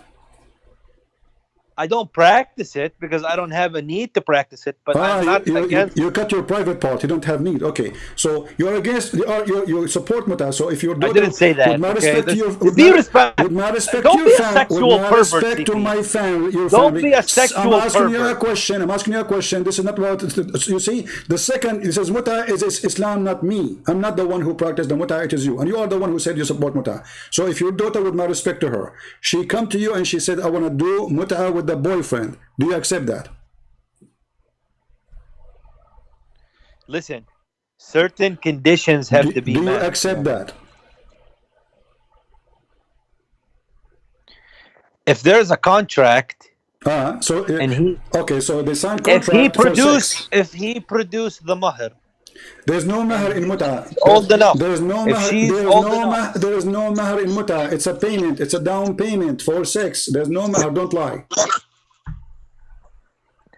I do not have any objections to mut'ah because, and I'm a Sunni, and it's I'm telling you, okay, because it's in the Quran. All right. I go with Quran on this one. Okay, so what the mut'ah says, if they agree for a payment, and it's a preset time, correct? So the man and the woman agree for how long they will have sex. So the man, he said to her, I want to have sex with you for 5 days. But I don't believe in just 3 days, this and that. No, it's like, okay, you are together. Hold on. Did you say you are traveling together? Did you just say you don't believe in 3 days? Are you saying you don't agree with Muhammad? My friend, let me explain something. Don't explain to me. Don't explain to me. I want an answer. You just said but you don't let people get the point across. You are talking. You said you don't agree with the 3 days, but your prophet said 3 days. Did your prophet see 3 days or? That's for battle time. Where it says the battle time, why you are making things up? Where it says battle time? But you have to look at the historical context of what was going on. Doesn't matter. Do you agree with 3 days or not? Do you agree with 3 days or not? You said no. So how many days is for your daughter, with my respect to her? 5 days is good?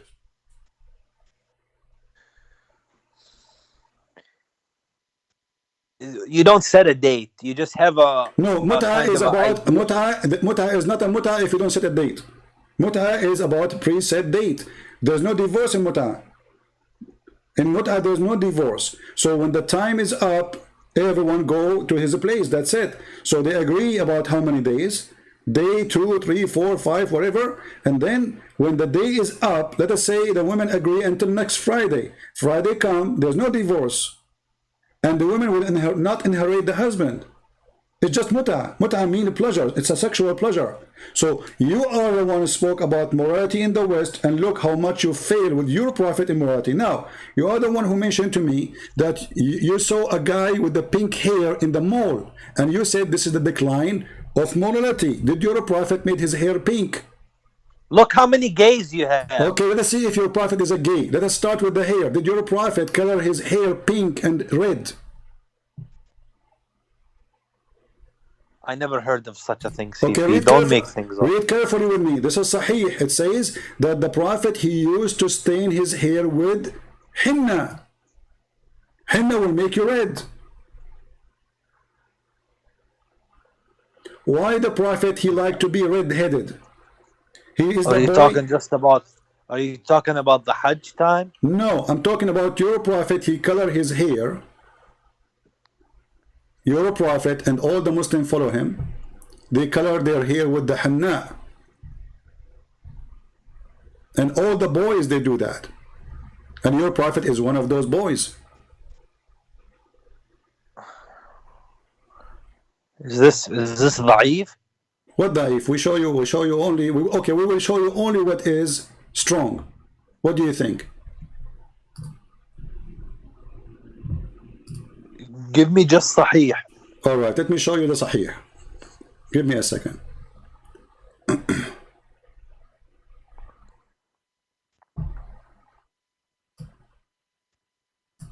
Here we go.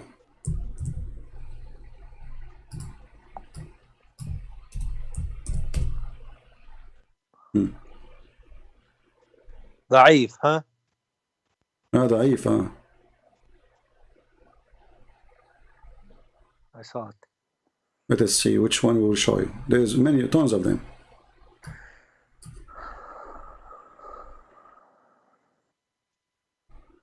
Not only that, your prophet, he used to shave his hair, his body hair by wax. So what? So what? Why he's doing that? Why he want to be without hair as a man? Why is that morally objectionable? Huh?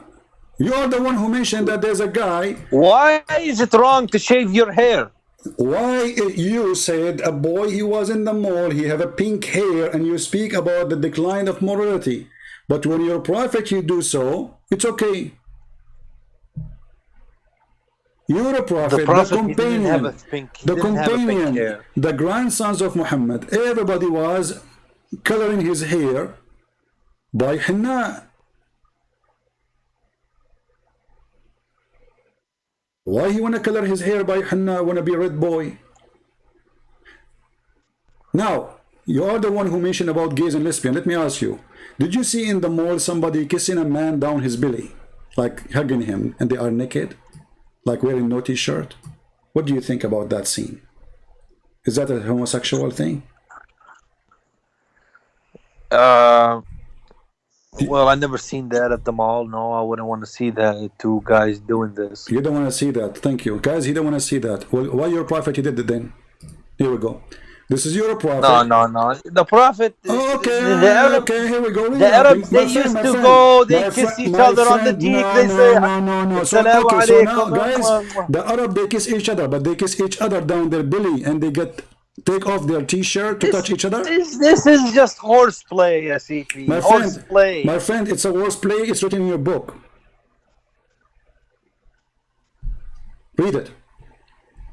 And you are the one who mentioned that. And you have two cousins. They play around. First of all, this is not the cousin of Muhammad. Secondly, I never saw two cousins. Yeah, I'm just saying, two friends. They joking around. The Arab, they kiss each other. We Arab, we don't do that. I agree that Arab men, they kiss Arab men in the cheek, but it doesn't mean they are gay. This is a tradition. I agree with you. But did the guy kiss him in the cheek? No. He did grab Muhammad and ask Muhammad to lift up his t-shirt. So we need to investigate the chain of narration. And then he kissed down his belly. He's kissing him where? He's not kissing him in the shoulder, not in the forehead, not in the cheek. Okay, my friend. He is kissing him down his belly.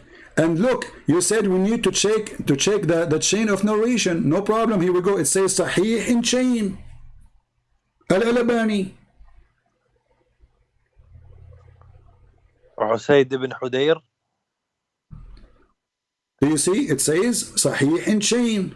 So the guy, he said to the Prophet, he said, the Prophet was tickling him, and then the guy, he said to him, this is not fair. I have no t-shirt, but you have a t-shirt. So the Prophet, he left up his shirt. He said to him, you are wearing a shirt, but I am not. The Prophet, he raised his shirt, and then the man embraced him, and he began to kiss his side.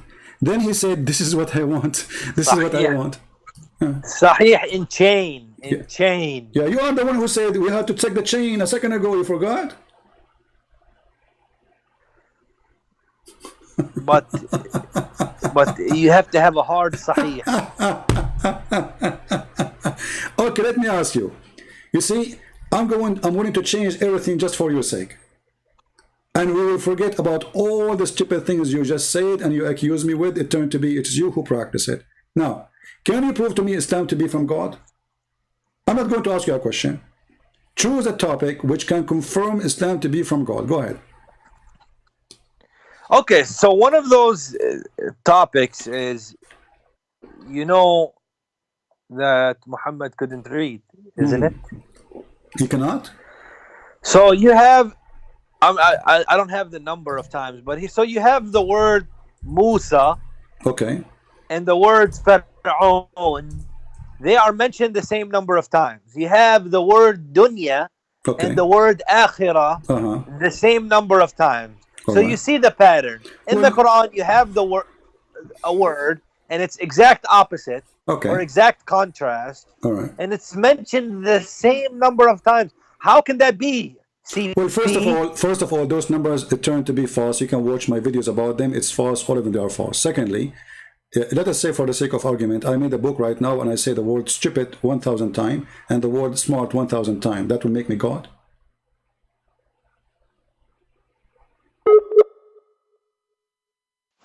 Hello? Hello? Yes. Hello? I hear you. Hello? I hear you. Okay. You said you have a book 1,000. If I make a book, it says 1,000 times the word is stupid, and it says 1,000 times the word is smart. Does that make me God? In the modern sense, no, because we have computerized systems. If I make a book, hold on. If I make a book right now says that the women have a sperm coming from their breasts, you can, you're continuing. We just showed you that the Quran says women have a sperm coming from their ribs. Does that make you the Quran, the author of the Quran, genius? Why don't you do? Okay, on these issues. Okay, like I told you. Isn't it the Quran saying that it's allegorical? So there's stuff we cannot No, it is not. It's not, because if it is allegorical, then and you believe Isa will. You believe in Isa. No, don't play you games now. believe in Isa This is will not come allegorical back because to make things clear for the whole world. Ibn Kathir explained it to you, so it's not allegorical. It is not. Ibn Kathir explained it to you, and you are the one who chose Ibn Kathir as your guideline. So it is not. If it is not, it's what you said. Allegorical. He will say, I don't know what it's mean. Allah knows best. He did not say that. He says it's meant this. So it is not what you claimed. Stop playing games. So the Quran, full of mistakes, scientific mistakes, historical mistakes, dummy mistakes, Arabic mistakes. Like as an example, if I asked you now a question about Arabic, do you know how to write Arabic, or you say to me, I do not know how to write Arabic? I know how to write Arabic. Okay. So if I ask you how to write words in Arabic, can you write it for me? I can't. Well, okay, so I'll just tell you that, like, my level of Arabic writing is maybe 3rd grade. Oh, okay, so we will not ask you this question. But I know, I have a base. Okay, I know. No, I will skip it because that is not fair to examine somebody who understand. Okay, okay, let's go to a different thing. So the numbers you gave me is false and it's no. not true. I can write Arabic. I can write Arabic. So you want me to ask you questions about the Quran Arabic? You can. If I can answer them, I can answer them. Oh, okay. If you can answer them, you can answer them. If you cannot answer them, you cannot answer them. That's a good thing. Yeah. Do you have anything to do with the okay, how we write the word musaitir? Musaitir with sin or sad? Musaitir? Yeah, with sin or sad? Sad. With sad. Are you sure? Here, I'm gonna write it. Would you like to search Google? I type it to you in the chat. Sin. This is sin. Okay. So guys, this is the correct way to write the word in Arabic. Musaitir. You missed the T here. It says ta. Fix it. Ta. It's not T. Ta. So musaitir with sin. You see the letter sin? This is letter sin. Thank you very much. So how does stupid Quran say musaitir with sad? Yes. So one time you said bisim and biism. Hold The on. simple answer to this, CP, is we have different spellings. We have English different language. No, my friend, this is wrong in Arabic. Nobody used such a language. Nobody. So what kind of God he switched the sin to sod? The word affect. Okay, did I ask you how The to word affect. my friend, did I ask you how to write it correctly and you are the one who gave me the correct one? It's you who gave me the correct one. Why you do not give me the other one? Oh my! The line is cutting. The line is cutting. Okay, let us go. Forget about this. So the Quran until now failed to prove to us anything right. Anything. The language is wrong, grammar is wrong, writing is wrong, everything is wrong. But let me ask you a very simple question. And I want No, I'm not saying that. I'm saying to you. And Jihad, I want you to be honest with me. Which one Allah created first? The earth or the stars? Okay, my friend. Waliyak deen, wali deen. Oh, okay. So you have your religion, I have mine. This is stupid to say. Here we go. He hang up. He was excited. He saw a video of Fifi. You lie in the video. When he called me, he says, "Did you butter your butt?"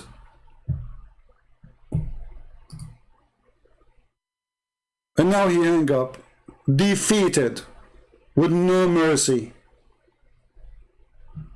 In every single thing you said, defeat to Allah, defeat to Muhammad, defeat to the cult of Islam. Islam is the most stupid cult ever. They can win argument with you when you are ignorant, stupid. They are potatoes and they will be smoked when they talk to someone like me.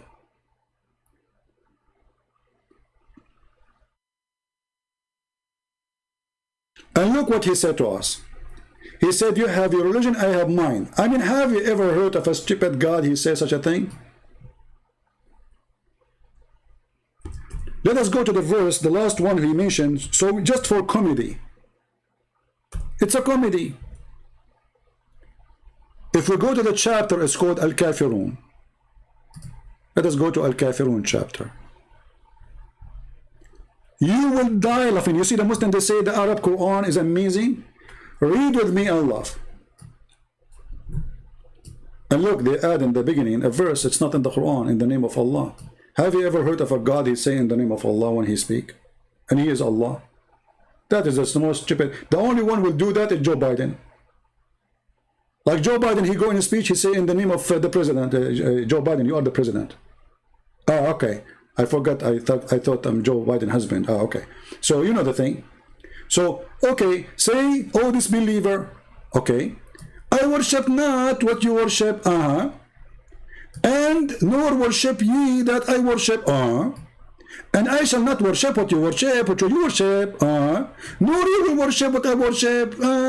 Into your religion I have mine. Okay, let me translate for you in different way, in the easier way. Oh, you kuffar, I eat not what you eat, and you will not eat what I eat, and I will never eat what you eat, because you will not eat what I eat, and I will never eat what you eat, and you never ever eat what I eat, because I have my food and you have yours.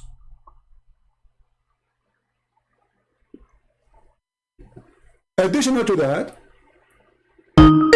this verse proved to us that Muhammad is a fool, because he was speaking to the kuffar who later they became Muslims.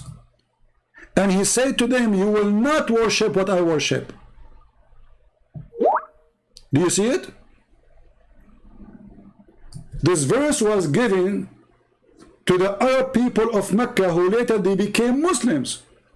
And Muhammad predicted that nor you will worship which I worship. And later they became Muslims. False prophet.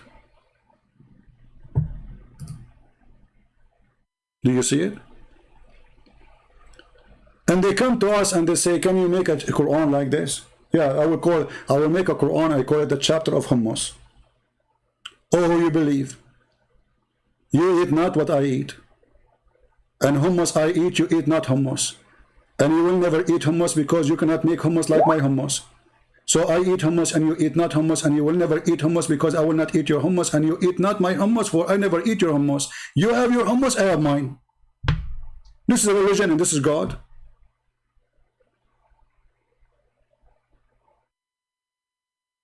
This is God talking. And God, he predicted that the Arab, they will not become a Muslim, and later all of them became Muslims. Nor will you worship that which I worship. False prophecy.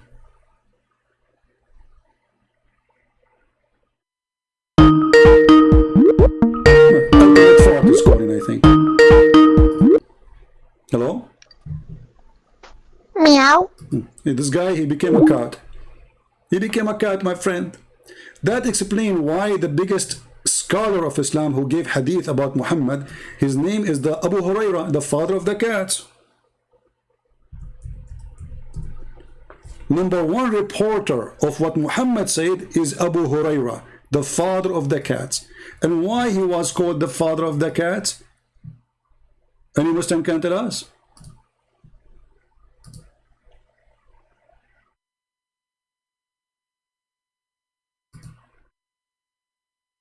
Because he have always cats in his lap?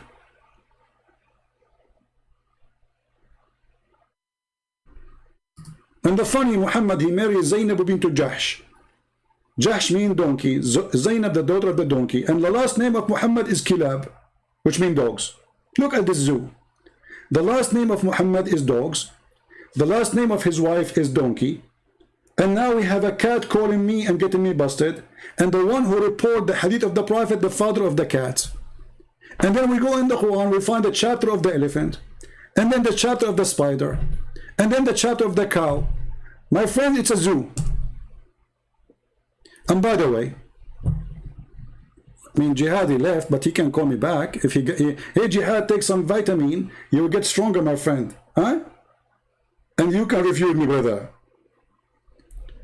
Why the Muslims, they call the Quran the cow chapter? Do you know why? Science, brother, science. Look, even Zakir Naik, he said all books put into test and they fail. Only the Quran never fail, brother.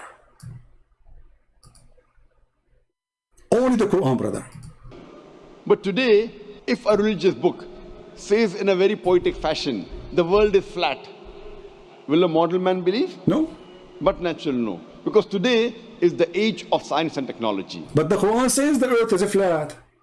This is why you Muslim, you have to pray in the direction of the Kaaba. And not only that, the Quran says clearly the earth is flat.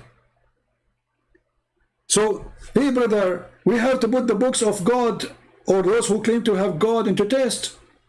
Okay? You know what? I will put it for a test. We will talk about the flat earth after we finish about the cow. Why the Muslim, they call the cow chapter, cow chapter? Because, brother, there's a scientific thing happened there. A man was killed. The Jews, they came to Moses. They told him, we need to find who is the one who killed this person. Allah, he told Moses, go to the butcher store in Walmart and buy some beef. Some they say it was the tongue of the cow. Some they say the tail, some they say the penis. Depend in the interpretation. And then Allah told him to beat the dead guy with it.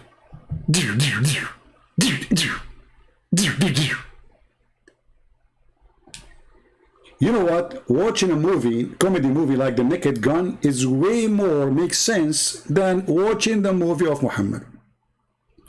So in order to raise a person from death, you beat him with beef, Mr. Hindu. So Allah, he told Moses to beat the guy with beef. And remember, the beef had to be from Walmart. Yes, Jihad, why you are calling me, my friend? He's playing Quran for me. Can you believe it? A mature man, his name is Jihad, is playing for me Quran. He cannot tell me the Quran. He is playing to me Quran. He cannot explain to me the Quran, but he is playing Quran. He don't understand the Quran, but he is playing Quran. I mean, how dummy are you, Jihad? You've been defeated, my friend. And by the way, don't play Quran because shaitan will fart. According to your prophet, each time a Muslim they say Quran, shaitan start farting. So please keep our room clean. And remember, you are the one who said you accept Sahih Bukhari, so you cannot say in Sahih Muslim. Huh? So now you play Quran for us. It says, when shaitan he hear the call to prayer, he turn back and break wind. Why you do that, Jihad? Why? Why you do that? Open the windows of your house, my friend. I mean, you spend the day putting a perfume, taking a shower like the Western, not like the Arab. We Arab, we take a shower once a year. And now you destroy all of this. You play Quran, shaitan is farting. Look at the connection between God in Islam and farting. Muhammad, he have a PhD in farting. I mean, how the Prophet Muhammad, he knew this? Let us be honest. And Zakir Naik, he said, we have to put religion into test. Science, brother, science. So when you say Allahu Akbar or you recite Quran, shaitan fart. And brother, this is proven to be scientifically accurate. Only kuffar don't believe in those things because they are kuffar. Stupid, they are stupid, my friend. We Muslims are people of scientific thought. It's true. All of this is scientific. It's proven over and over. Hadith of Tirmidhi says, yeah, when you give the adhan, the shaitan, he not only runs, but the hadith says, lahu durat. You know what durat is? No, we don't. Durat is, he runs, and as he's running, yeah, his fart comes out. Brother, I cannot have enough of this religion. It's amazing. Who knows this save a prophet of God? How? Nobody knows those things. Prophet Muhammad, he have a PhD in farting theology. Are you going to prepare yourself for PhD in religion? Well, I advise you to take a PhD in the farting theology, because this is part of the theology. Relation between farting, shaitan, and God. What is the connection, brother, between the farting and Allah? Explain to us, please. Why shaitan fart? Hadith of Tirmidhi says, yeah, when you give the adhan, the shaitan, he not only runs, but the hadith says, lahu durat. You know what durat is? No, we don't. Durat is, he runs, and as he's running, yeah, his fart comes out. True story. Lahu durat. I'm not making this the hadith. And listen to the hadith, like you first, you know what the deen is about. The deen is about getting the shaitan away from you. So you know, you go into the toilet, you know, Bismillahi Allahumma inni a'udhu bika min al-khubuthi wal khaba'is. So Allah protect me from these devils. You go in there with your left foot.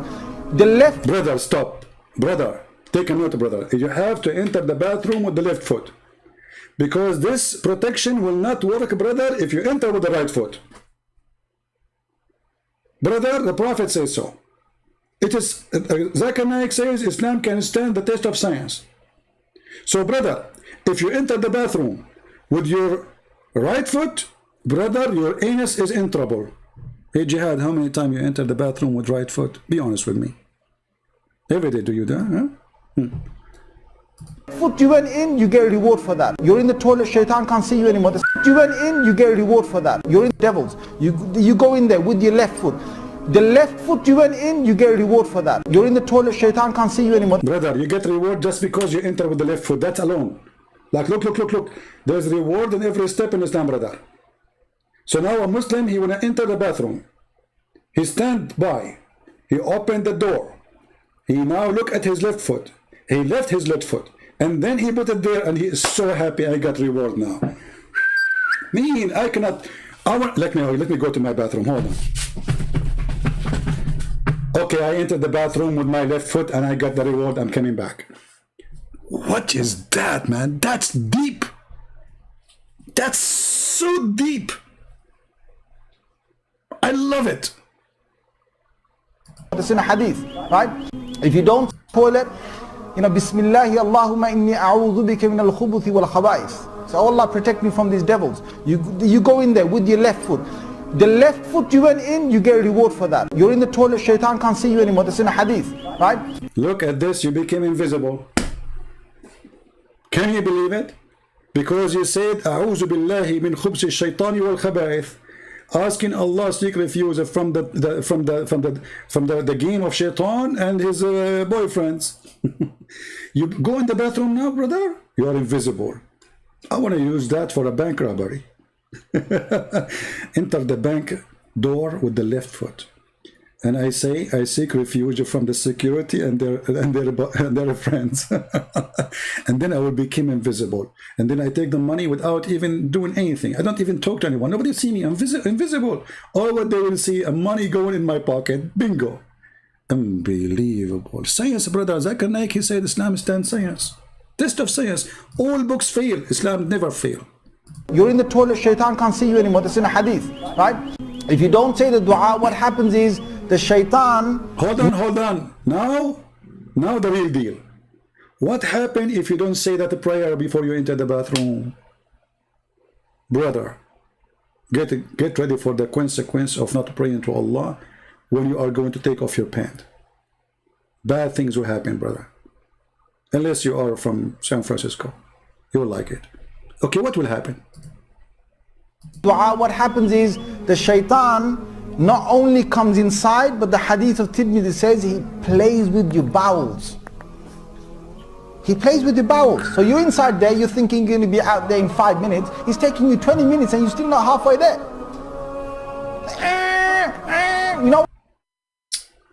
He play with your bowels. See what happened? See what happened, brothers and sisters, when you ignore the prayer of Allah Prophet. See what happened when you ignore the science of Islam. See what happened when you don't listen to Dr. Zakir Naik, who says the only religion stand the test of science is Islam. In poetic fashion, the world is flat. Will a mortal man believe? No. But natural, no. No. Because today is the age of science and technology. So if we put this test of science and technology to all the religious scriptures that we have today of the different religions of the world, all of them fail the test except the Quran. Except the Quran, brother. A brother, stop. A brother, and Zakir Naik, he said, if you say to somebody the earth is a flat, is he going to accept that in the modern science? Nobody. But isn't the Quran says the earth is a flat, you idiot?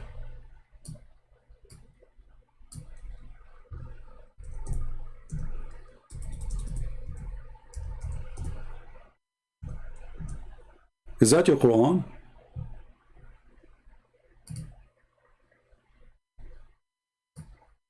Look. Allah, He made the earth wide expanse for you. Does it say that really? Or it says a flat carpet? Let us go and read the interpretation just to show you how they lie.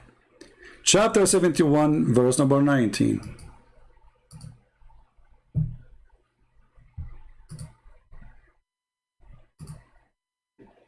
Does it say flat carpet, or I'm making things up?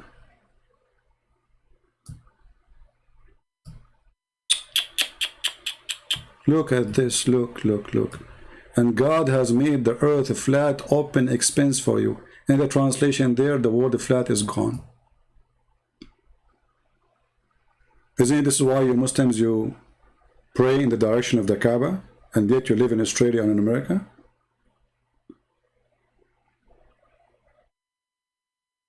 The Bible thousands of years ago said, the globe of the earth, and this globe is hanged on nothing. Hanged on nothing. Empty space. Actually, the silly Zakir Naik, he lied to people and he said that the Arabic brother, there's a word Dahaha. And Dahaha brother mean a shape of an egg. Like what? Dahaha mean a shape of an egg. I will make you the egg of the century, Zakir Naik. Where do you get this from? It's the opposite. It says the earth is flat. Zakir Naik, he saw a video in YouTube made by a kid to refute me, stupid kid. And then stupid Zakir Naik, imagine he copied a video of 19 years old kid.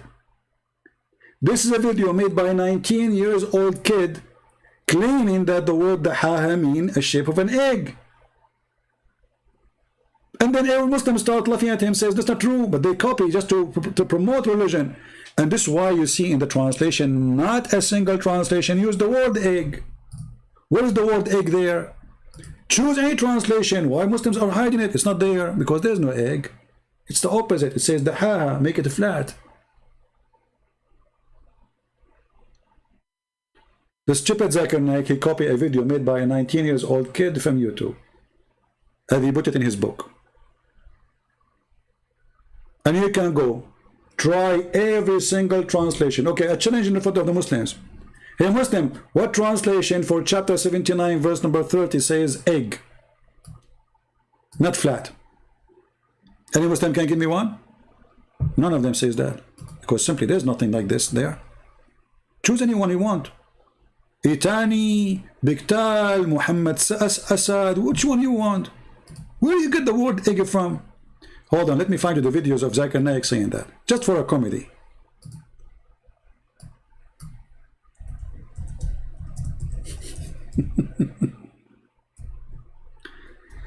Oh boy.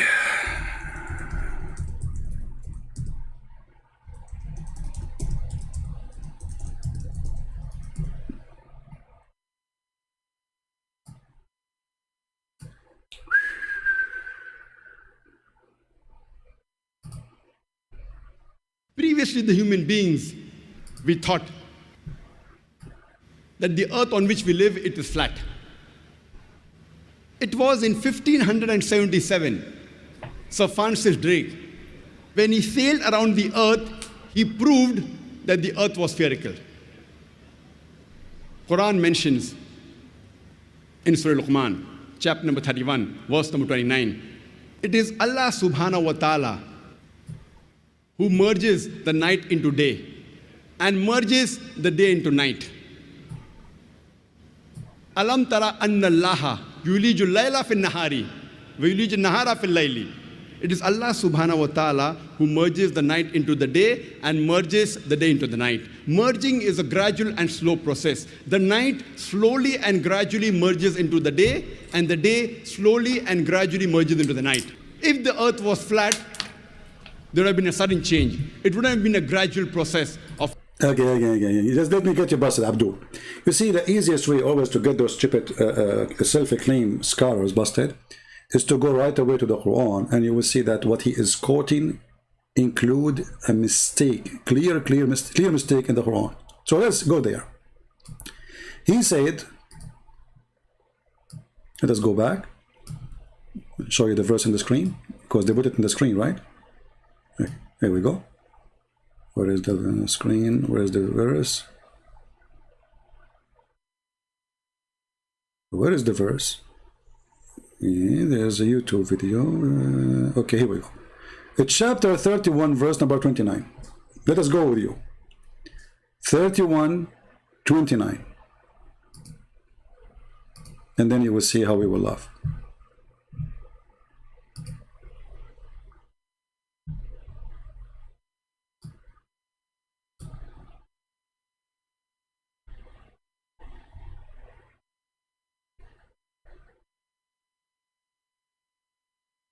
All right.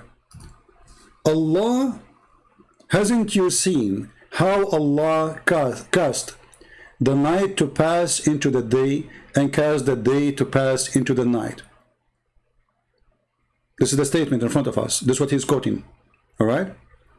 Now, and he made the sun and the night and the moon into a course. Let us examine if Zakir Naik is giving us really what Islam teaching, or he is a hypocrite liar like he's a prophet. Who is the best who can explain such a thing? Zakir Naik or Muhammad? For sure we say Muhammad, right? Let us go and see what Muhammad said. And then we will see if the earth is a flat or round as he said. And remember, we are going to show you very authentic, approved hadith. Even Muslims in their videos, they say they agree with this hadith.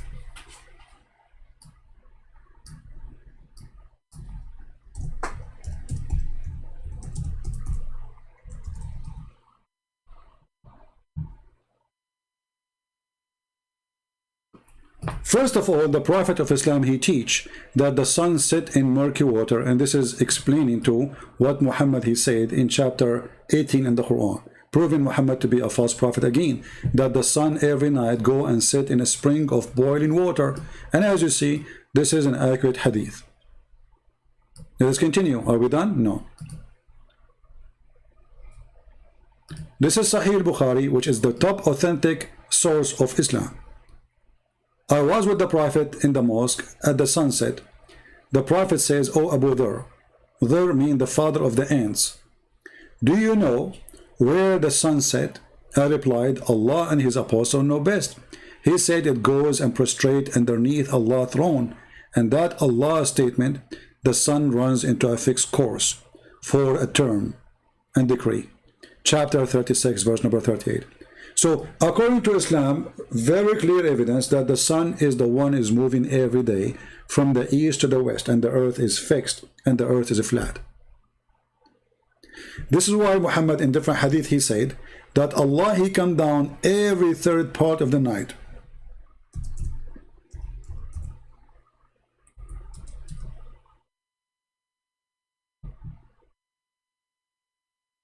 Allah he come down. Let us see the hadith.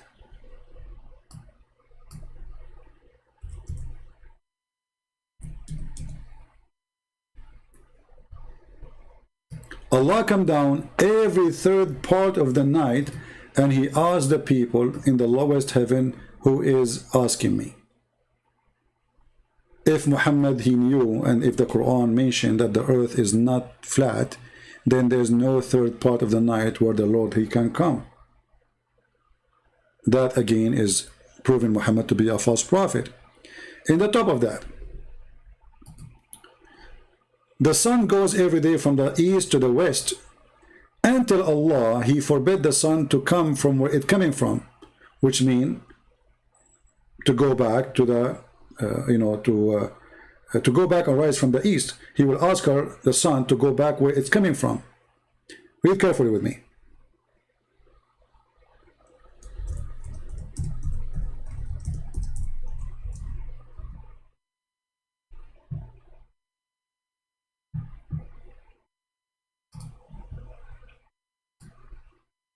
I want to show you different hadith.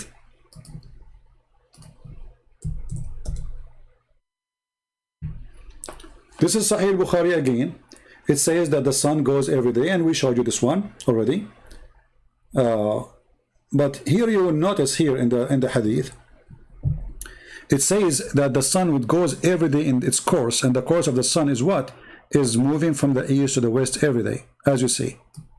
Muhammad was talking about the sun time set. Where the sun set, I do not know. He said it goes and prostrates itself under the throne of Allah, i.e. travel. So Muhammad make it clear that the sun travel every day from the east to the west. So this is number one proof that Zakir Naik is a fraud, and he's lying to us about what Islam teach.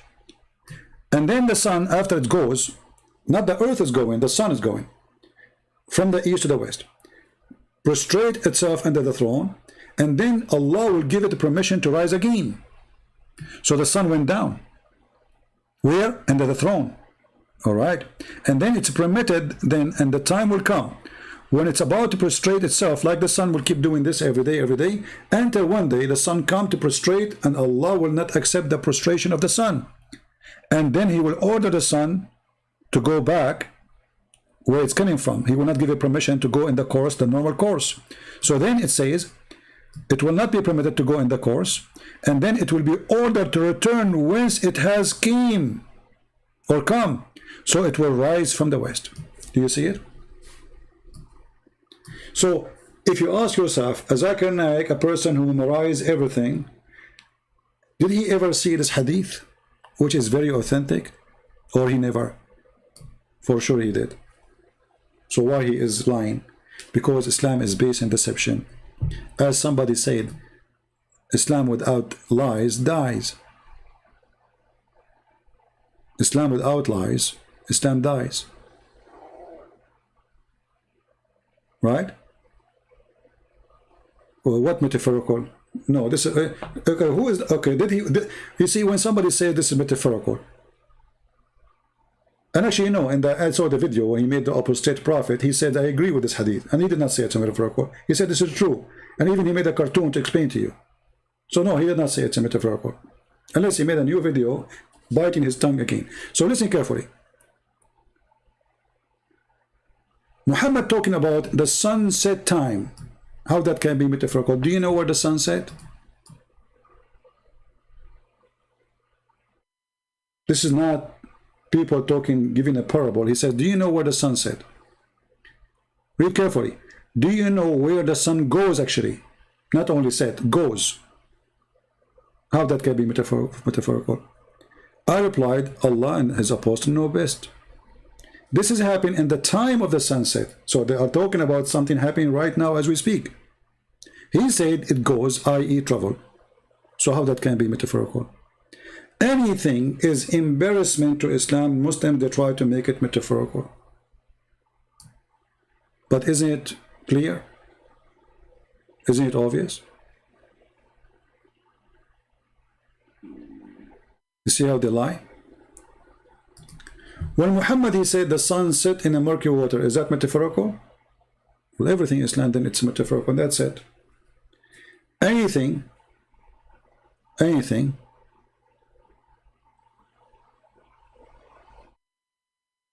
is embarrassment to Islam, Muslim, either they will say it's da'if, rejected, not accepted, or metaphorical. And the example today, we have you, this guy, Jehad, who called me, and he was defeated and his God. And we made them a flat carpet.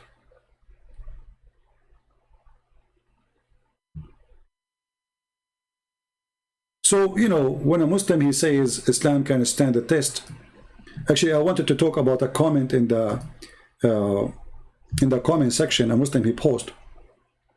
You know, the Muslim, they have like supposedly they are people of logic. You know, Muslims, people of logic. I mean, they have God. You believe in Him, He give you penis. Obviously logical, you know. Penis endless, and you have a lot of sex. That's logical. And your orgasm will be 70 years. That's very logical. So a Muslim, he posted a comment. His name is Yuki. He said, you ask the Christians, who is God? They said Jesus. Who was in the grave? Jesus. Who resurrected Jesus? God. I mean, those conversations are very funny. Abdul, stupid idiot. The one who resurrected Jesus is Jesus. Jesus said, you can destroy this temple and I will build it in 3 days. And the 3 days here is symbolic for Him, the Father, the Holy Spirit. And Jesus said, before Abraham I am. Which means the existence of Jesus have nothing to do with the existence of the flesh. Jesus by the flesh is born in a day and a time. But Christ, the Lord, is always there. This is why Jesus said, before Abraham I am. The Jews, they said to Him, how you can be before Abraham? You are not even 50, 40 years old. How you can say such a thing? He said to them, truly I say to you, that even Abraham, he saw my day and he rejoiced for it. So when Muslims, they try to make a funny conversation, we laugh at you. Who is Allah, brother? He is the God. Who is the best of the creators? Allah. How many creators you have? Only Allah. But he is Allah, the best of the creators. Who is Jesus, brother? He is the Prophet Isa. Who is his mother Mary? Who is his father? The Gimyut. Isn't it everyone is born have a father? Adam wasn't born. Adam is made from mud. So when they try to come with logic, Islam is the last religion to speak about logic. Is it logical that Jesus is born of a woman, she have no man? How come you accept that? How come the Muslims don't debate us about this? Because their prophets say so. Because their prophet says so, not a single Muslim argue about it. But imagine if the coward Muhammad, he did not say so. Muslims will be laughing at you. And here you see that Muslims, they are willing to jump over logic when they want, and they are logical when they want. It is logical that Jesus is the son of Mary and he is alive until now for thousands of years. It's logical. It's logical that Muhammad is the best of the prophet, but he is dead in the grave and he stink. قَدْ رَبَى بَطْنَهُ. The Muslim did not bury him. He thought he is the same as Jesus. He will not stink. He will come back. He said to them, we are the prophet promised by Allah that our body will not decay. So the poor Muhammadan, they did not bury him for 3 days. And then he stink, as Ibn Abbas, he said. As the hadith of the Muslim says, as their book says, قَدْ رَبَى بَطْنَهُ. His belly stink and full of fart. قَدْ انثنى خُنْصُرُهُ. And his fingers are collapsing. And his nails became blue. You know, Mecca is very hot. 50, 55 degrees during daytime. There's no air conditions. 3 days you did not bury a man. What will happen to him? They believed him. And then when he stink, they buried him with his clothes, because they can't even wash him no more. The Muslims, they say, oh, a prophet, we should not wash him because he's holy. But he stink, how is holy? And why Allah, he made him little stink? And how Muhammad, he says, our body will not decay, and then we find that his body decay.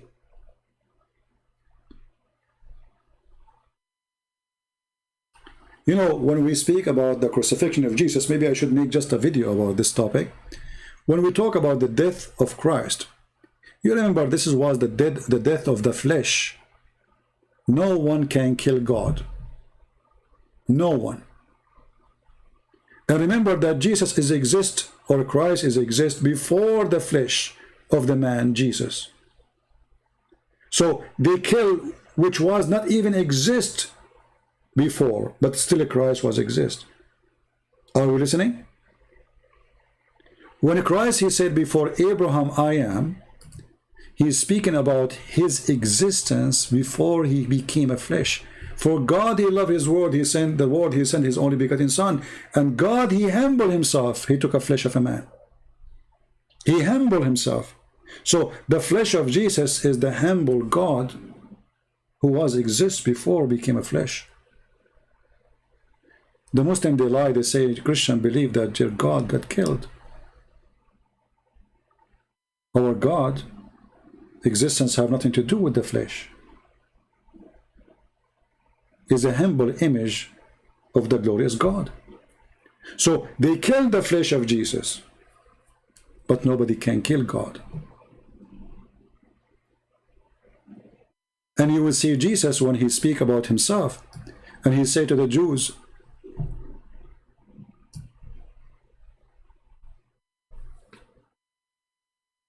if a man he keep my saying, he shall never see death.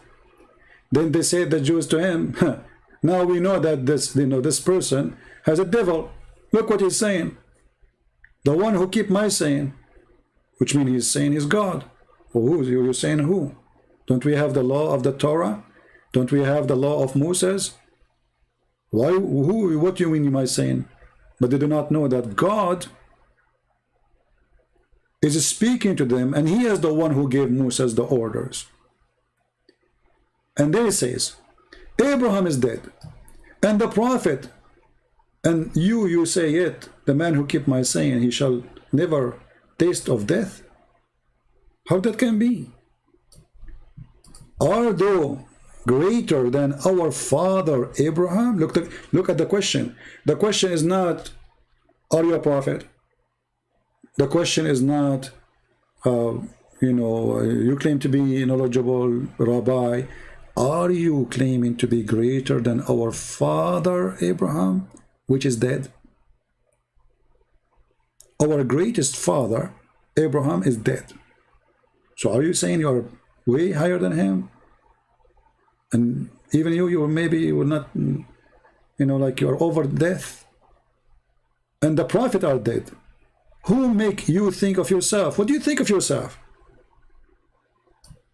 Jesus said to them, if I honor myself, my honor is nothing, but my Father, he honor me. Who you say that he is your God? So Jesus just told them that your God is my Father.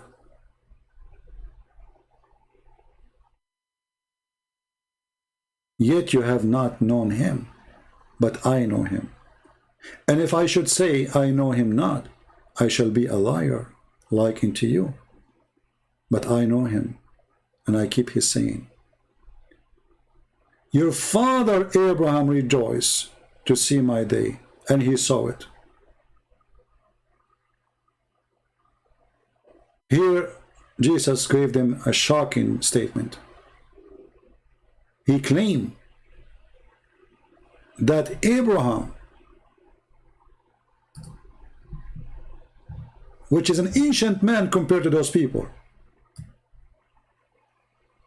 he see my day. He rejoiced when he saw it. Those people, they went crazy. How Abraham, he saw the day of this man. They said to him, you are not even 50 years old. And yet you've seen Abraham?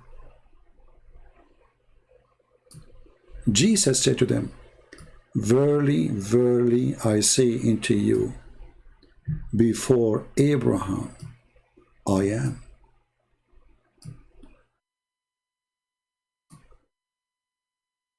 And a silly Abdul will say to you where Jesus says, I'm God. Do you see the word I am? This is Yahweh. Yahweh. This is how God, he says to Moses, how I call you, what I will say. He said to them, tell them I am who I am. So Jesus saying to them that Abraham, he saw my day. Abraham, he spoke to me. Abraham, he rejoiced to have my day. Before Abraham, I am. I am God. And then they took stones to kill him. Why? Because he just said he's God. And then they say to you, where Jesus says I am God, worship me. He just said, Abraham, he worshiped me. Abraham, he saw my day. Abraham, he rejoiced from my day. I am before Abraham. Jesus, he confirmed that his existence is not the day he was born of a woman, her name is Mary. His existence have nothing to do with that date. That is the day when he came as a man.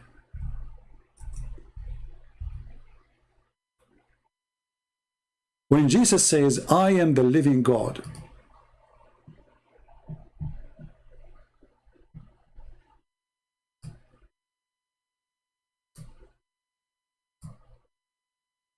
you see most of the translation, because they are giving you an English translation. If you go to John and read the Aramaic translation,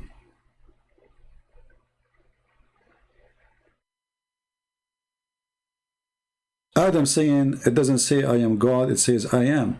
Hey, my friend, that's because of your ignorance. Because this is how the God of the Christians, he presents himself by saying I am.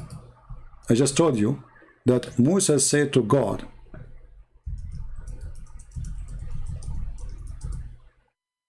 what I shall call you? Huh? What he said? He said, I am. So, you cannot see it because of your ignorance. You see it? What I will tell you, okay, I will go to my people, tell them that God spoke to me. What I will tell them, what's your name? Who are you? He said, I am who I am. This is how God, he presents himself. Now, some Christians, they consider this as a name, but it is not really a name. But when you hear it in a foreign language, it sounds like a name. But this is how God in the Bible presents himself. I am. No name can describe God. And no name can show his glory. This is why you see all the scriptures never really give a name to our Lord. Because there's no name can describe him. And no name fit with him. And if he's the only one, why he need even a name? All what we have in the Bible is titles. If you go and read in the Aramaic version, translation, you will see, and then Yeshua spoke again to them and said, I am the living God, the light of the world. You know what? If I say to the, for the sake of argument, that this sentence is not here,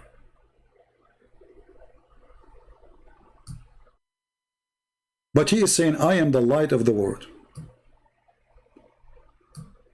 Muhammad, he copied that, he put it in the Quran, he says, Allah is the light of the world. Muhammad, he hijacked the titles of Jesus, claiming that his God is the light of the world. Who is the light of the world? A messenger or God? When people, they follow a messenger or they follow God? They follow God. Whoever follows me shall not walk in darkness, but shall find the light of life.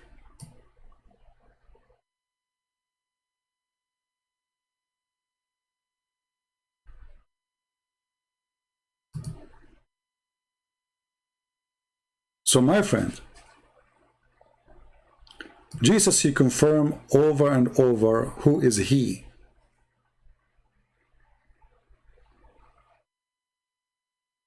A Muslim, he says to you, well, Jesus says the one who sent me, well, who he said the one who sent me is the Father. We Christians believe in Trinity, Father, the Son, the Holy Spirit. What's the problem?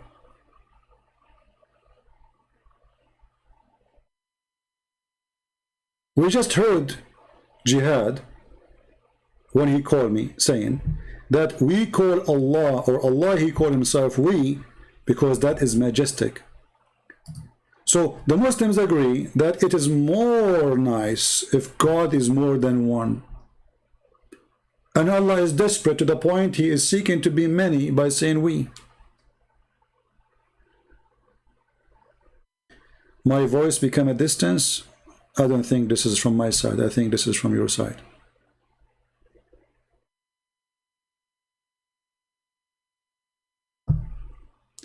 You know, there's things obvious in the Bible. It says clearly that Jesus saying, I'm God. As an example, when Jesus said, not only many times I am the living God, when he says, I am from above. Okay, what does that mean? Is Muhammad from above? No. Is Abraham from above? No. Is Moses from above? No. Jesus, not only he said to them, I am from above, he said to them, you are from below. Jesus, he confirmed that all mankind, they are from below. he is from above, and he is not of this world. And yet they say to you, where Jesus says, I'm God, worship me.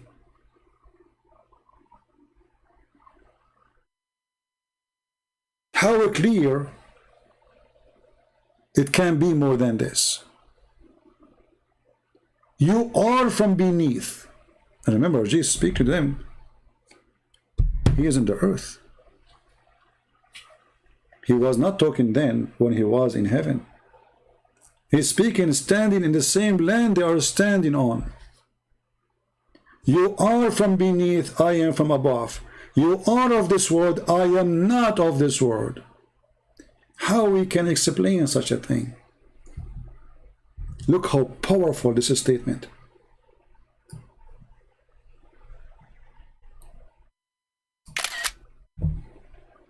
Amazing. Look how confident he is. He is not saying, "Oh, all of us we are the same." Like that these days, everybody is aware. No. He's saying to them, "You are nothing. I'm nothing like you. I'm nothing like you, and you are nothing like me."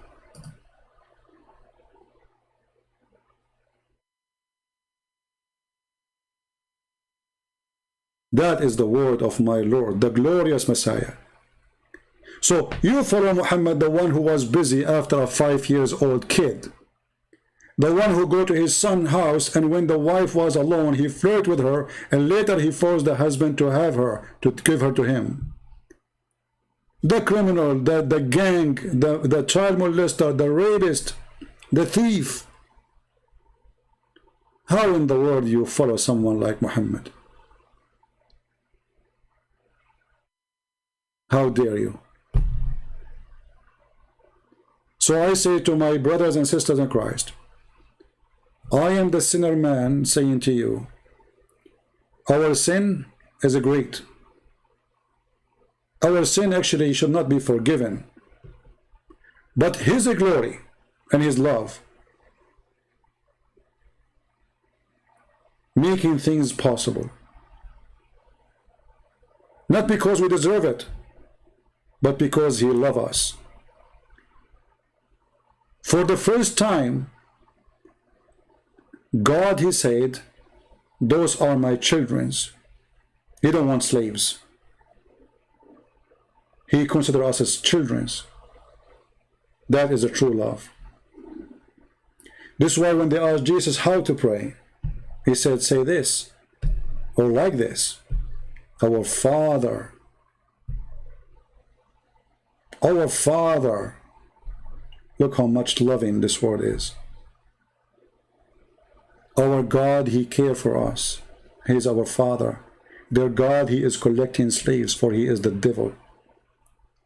There's a huge difference between God who wants slaves and God, he considers you a child, he cares for you.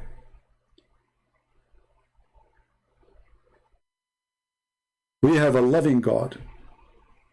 They have a slave collector God. Our God penalty, not because he hates us, but because we refuse his love. So he say, okay, I cannot force you. I tried my best to save you. God is like a firefighter. He come to your house. He see a fire and smoke coming from your roof, and he say, listen, come with me, I can save you. Fire is going to burn you. You say, no, get out of here. It was your choice. The atheists, they say to you, well, what kind of God, if you don't accept him, he will burn you? Why not? He warned you.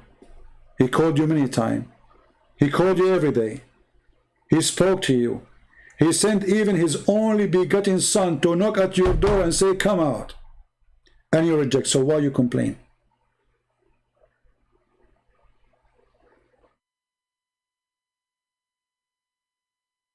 We follow the amazing Messiah.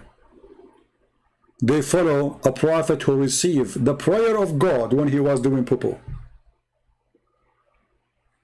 And not only he received it when he was doing poo-poo, he received it and he run before he received it. Until somebody told him, why you run, you idiot? Wait, see, and why the guy, who is this guy talking to you? How that can be from God? A God who is sending his revelation to his prophet when the prophet is doing poo-poo. And a prophet who run when he heard the revelation. And then a guy, he is supposedly the cousin of the cousin of the cousin of the neighbor. He says to him, why you don't wait and see what Allah want to say to you? Or what this voice is about. So whenever the prophet, he goes out to do poo-poo, he hear the voice saying, oh Muhammad, he flee. Can you believe it? He flee.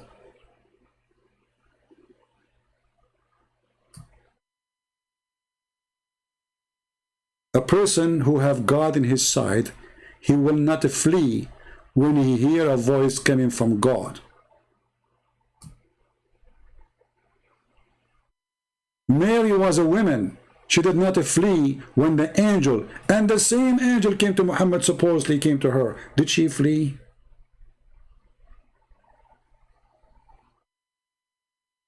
Muhammad, he flee while he's doing poo-poo. And his God cannot wait. He have 24 hours a day. He wait for him until he go out to do poo-poo, and then he speak to him. Who in the world want to believe such a garbage?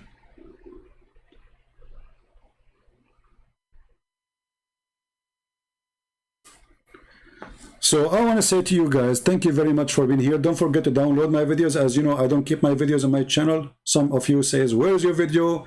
The previous ones, I don't keep them because YouTube hate me.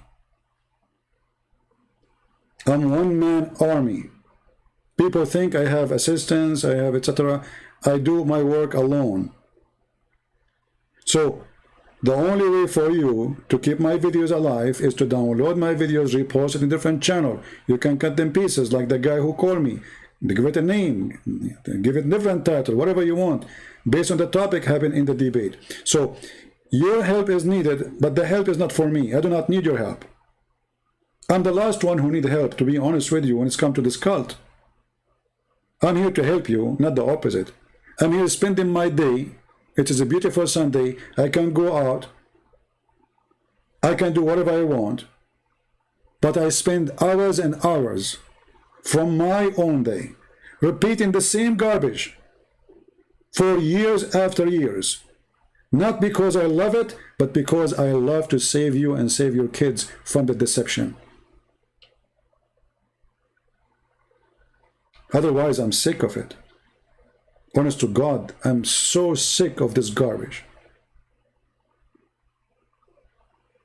People call you names. People threat you. People want to humiliate you. People make videos about you. People. But do they count? No. For the Lord, he said, look for the truth, and the truth will set you free. And my friend, I'm free with Jesus. No intimidation can take us down. And no threat can make us scared. Our church father used to be given as food for beasts, and they never denied Jesus. Food for the cats. For fun. Just because they are Christians. With Christ, we are winners. Without him, we are losers. So, we might lose a few hours of our day. But how many people will leave Islam after watching this? How many souls will be saved and they will leave the cult of Muhammad? How many people they were thinking to convert to such a garbage cult? And now they knew that this is not even considered as a cult. It is just a mix of cults. It's a collection of cults. And by the way, those who speak Russian, don't forget to download my second book in Russian. It's for free. I post the link for you in Patreon. You can go there and you can download it and share it with your friend. Even if you don't speak Russian, download the book. Post it somewhere. Post it if you have like a Russian friend, Facebook, Twitter, whatever. It's for free. It's a gift from me for those who speak Russian. And as long the Lord, he provide me, I will give for free as much as I can. So I want to say thank you for all those who support us and those who stand with us by downloading, by adding subtitle to the videos, by donation, by everything you do. For the Lord, he said, walk and I will walk with you. Our Lord, he loves people who work, not only people who pray. People who pray only, they are not decent Christians. Because the tree shall bear fruits. And the Lord, he said, from their fruits you shall know them. So the question for every one of us today, what was your fruit for today? And what is your fruit for tomorrow? Think about it. Time goes so fast. The house you built, somebody will take it, trust me. The house I live in, it used to be for somebody else before me. And somebody else will take the house I am in after me. I'm not going to stay in this house. This is not my house. Even the grave is not my grave. I don't own it. You will not own an inch in this earth. You own nothing. So spend your life to collect maybe money, maybe furniture, maybe cars. I cannot deny we need those things. But the biggest collection is what you do for tomorrow. Time will come and you will face the Lord and he will say to you, what you brought to me? What you did? Then you need to ask yourself what the answer will be. A bank account, nice cars, successful business. What you did? Did you even bring one person to Christ? Did you help somebody to believe in him? So you go, you spend your life, you became 70, 80, 90, and then you come back empty-handed. How horrible it is. So I say to you, my friend, do your best. Be a servant with love to the Lord. He don't want slaves, as you know. We said that already. He wants people who love to serve. The Lord himself, he washed the feet of his disciples. If you ask yourself why he did wash the feet, this is the Lord himself to give us an example. Never be proud. Always be humble. The master is the servant, not the opposite. So those who serve, they will be called masters. And those who wash feet, they will be respected. And those who serve the Lord from their heart will gain what they deserve. From their fruits you shall know them. One small sentence better than books. People say things. Dress nice. Perfume, watches, jewelries, nice houses. There's one way. From their fruits you shall know them. With the word of the Lord, we say to you good night, good day, and may the Lord bless your Sunday and bless your coming week. Christ is Lord, Islam is false, and we prove it every day. Take care. Bye-bye.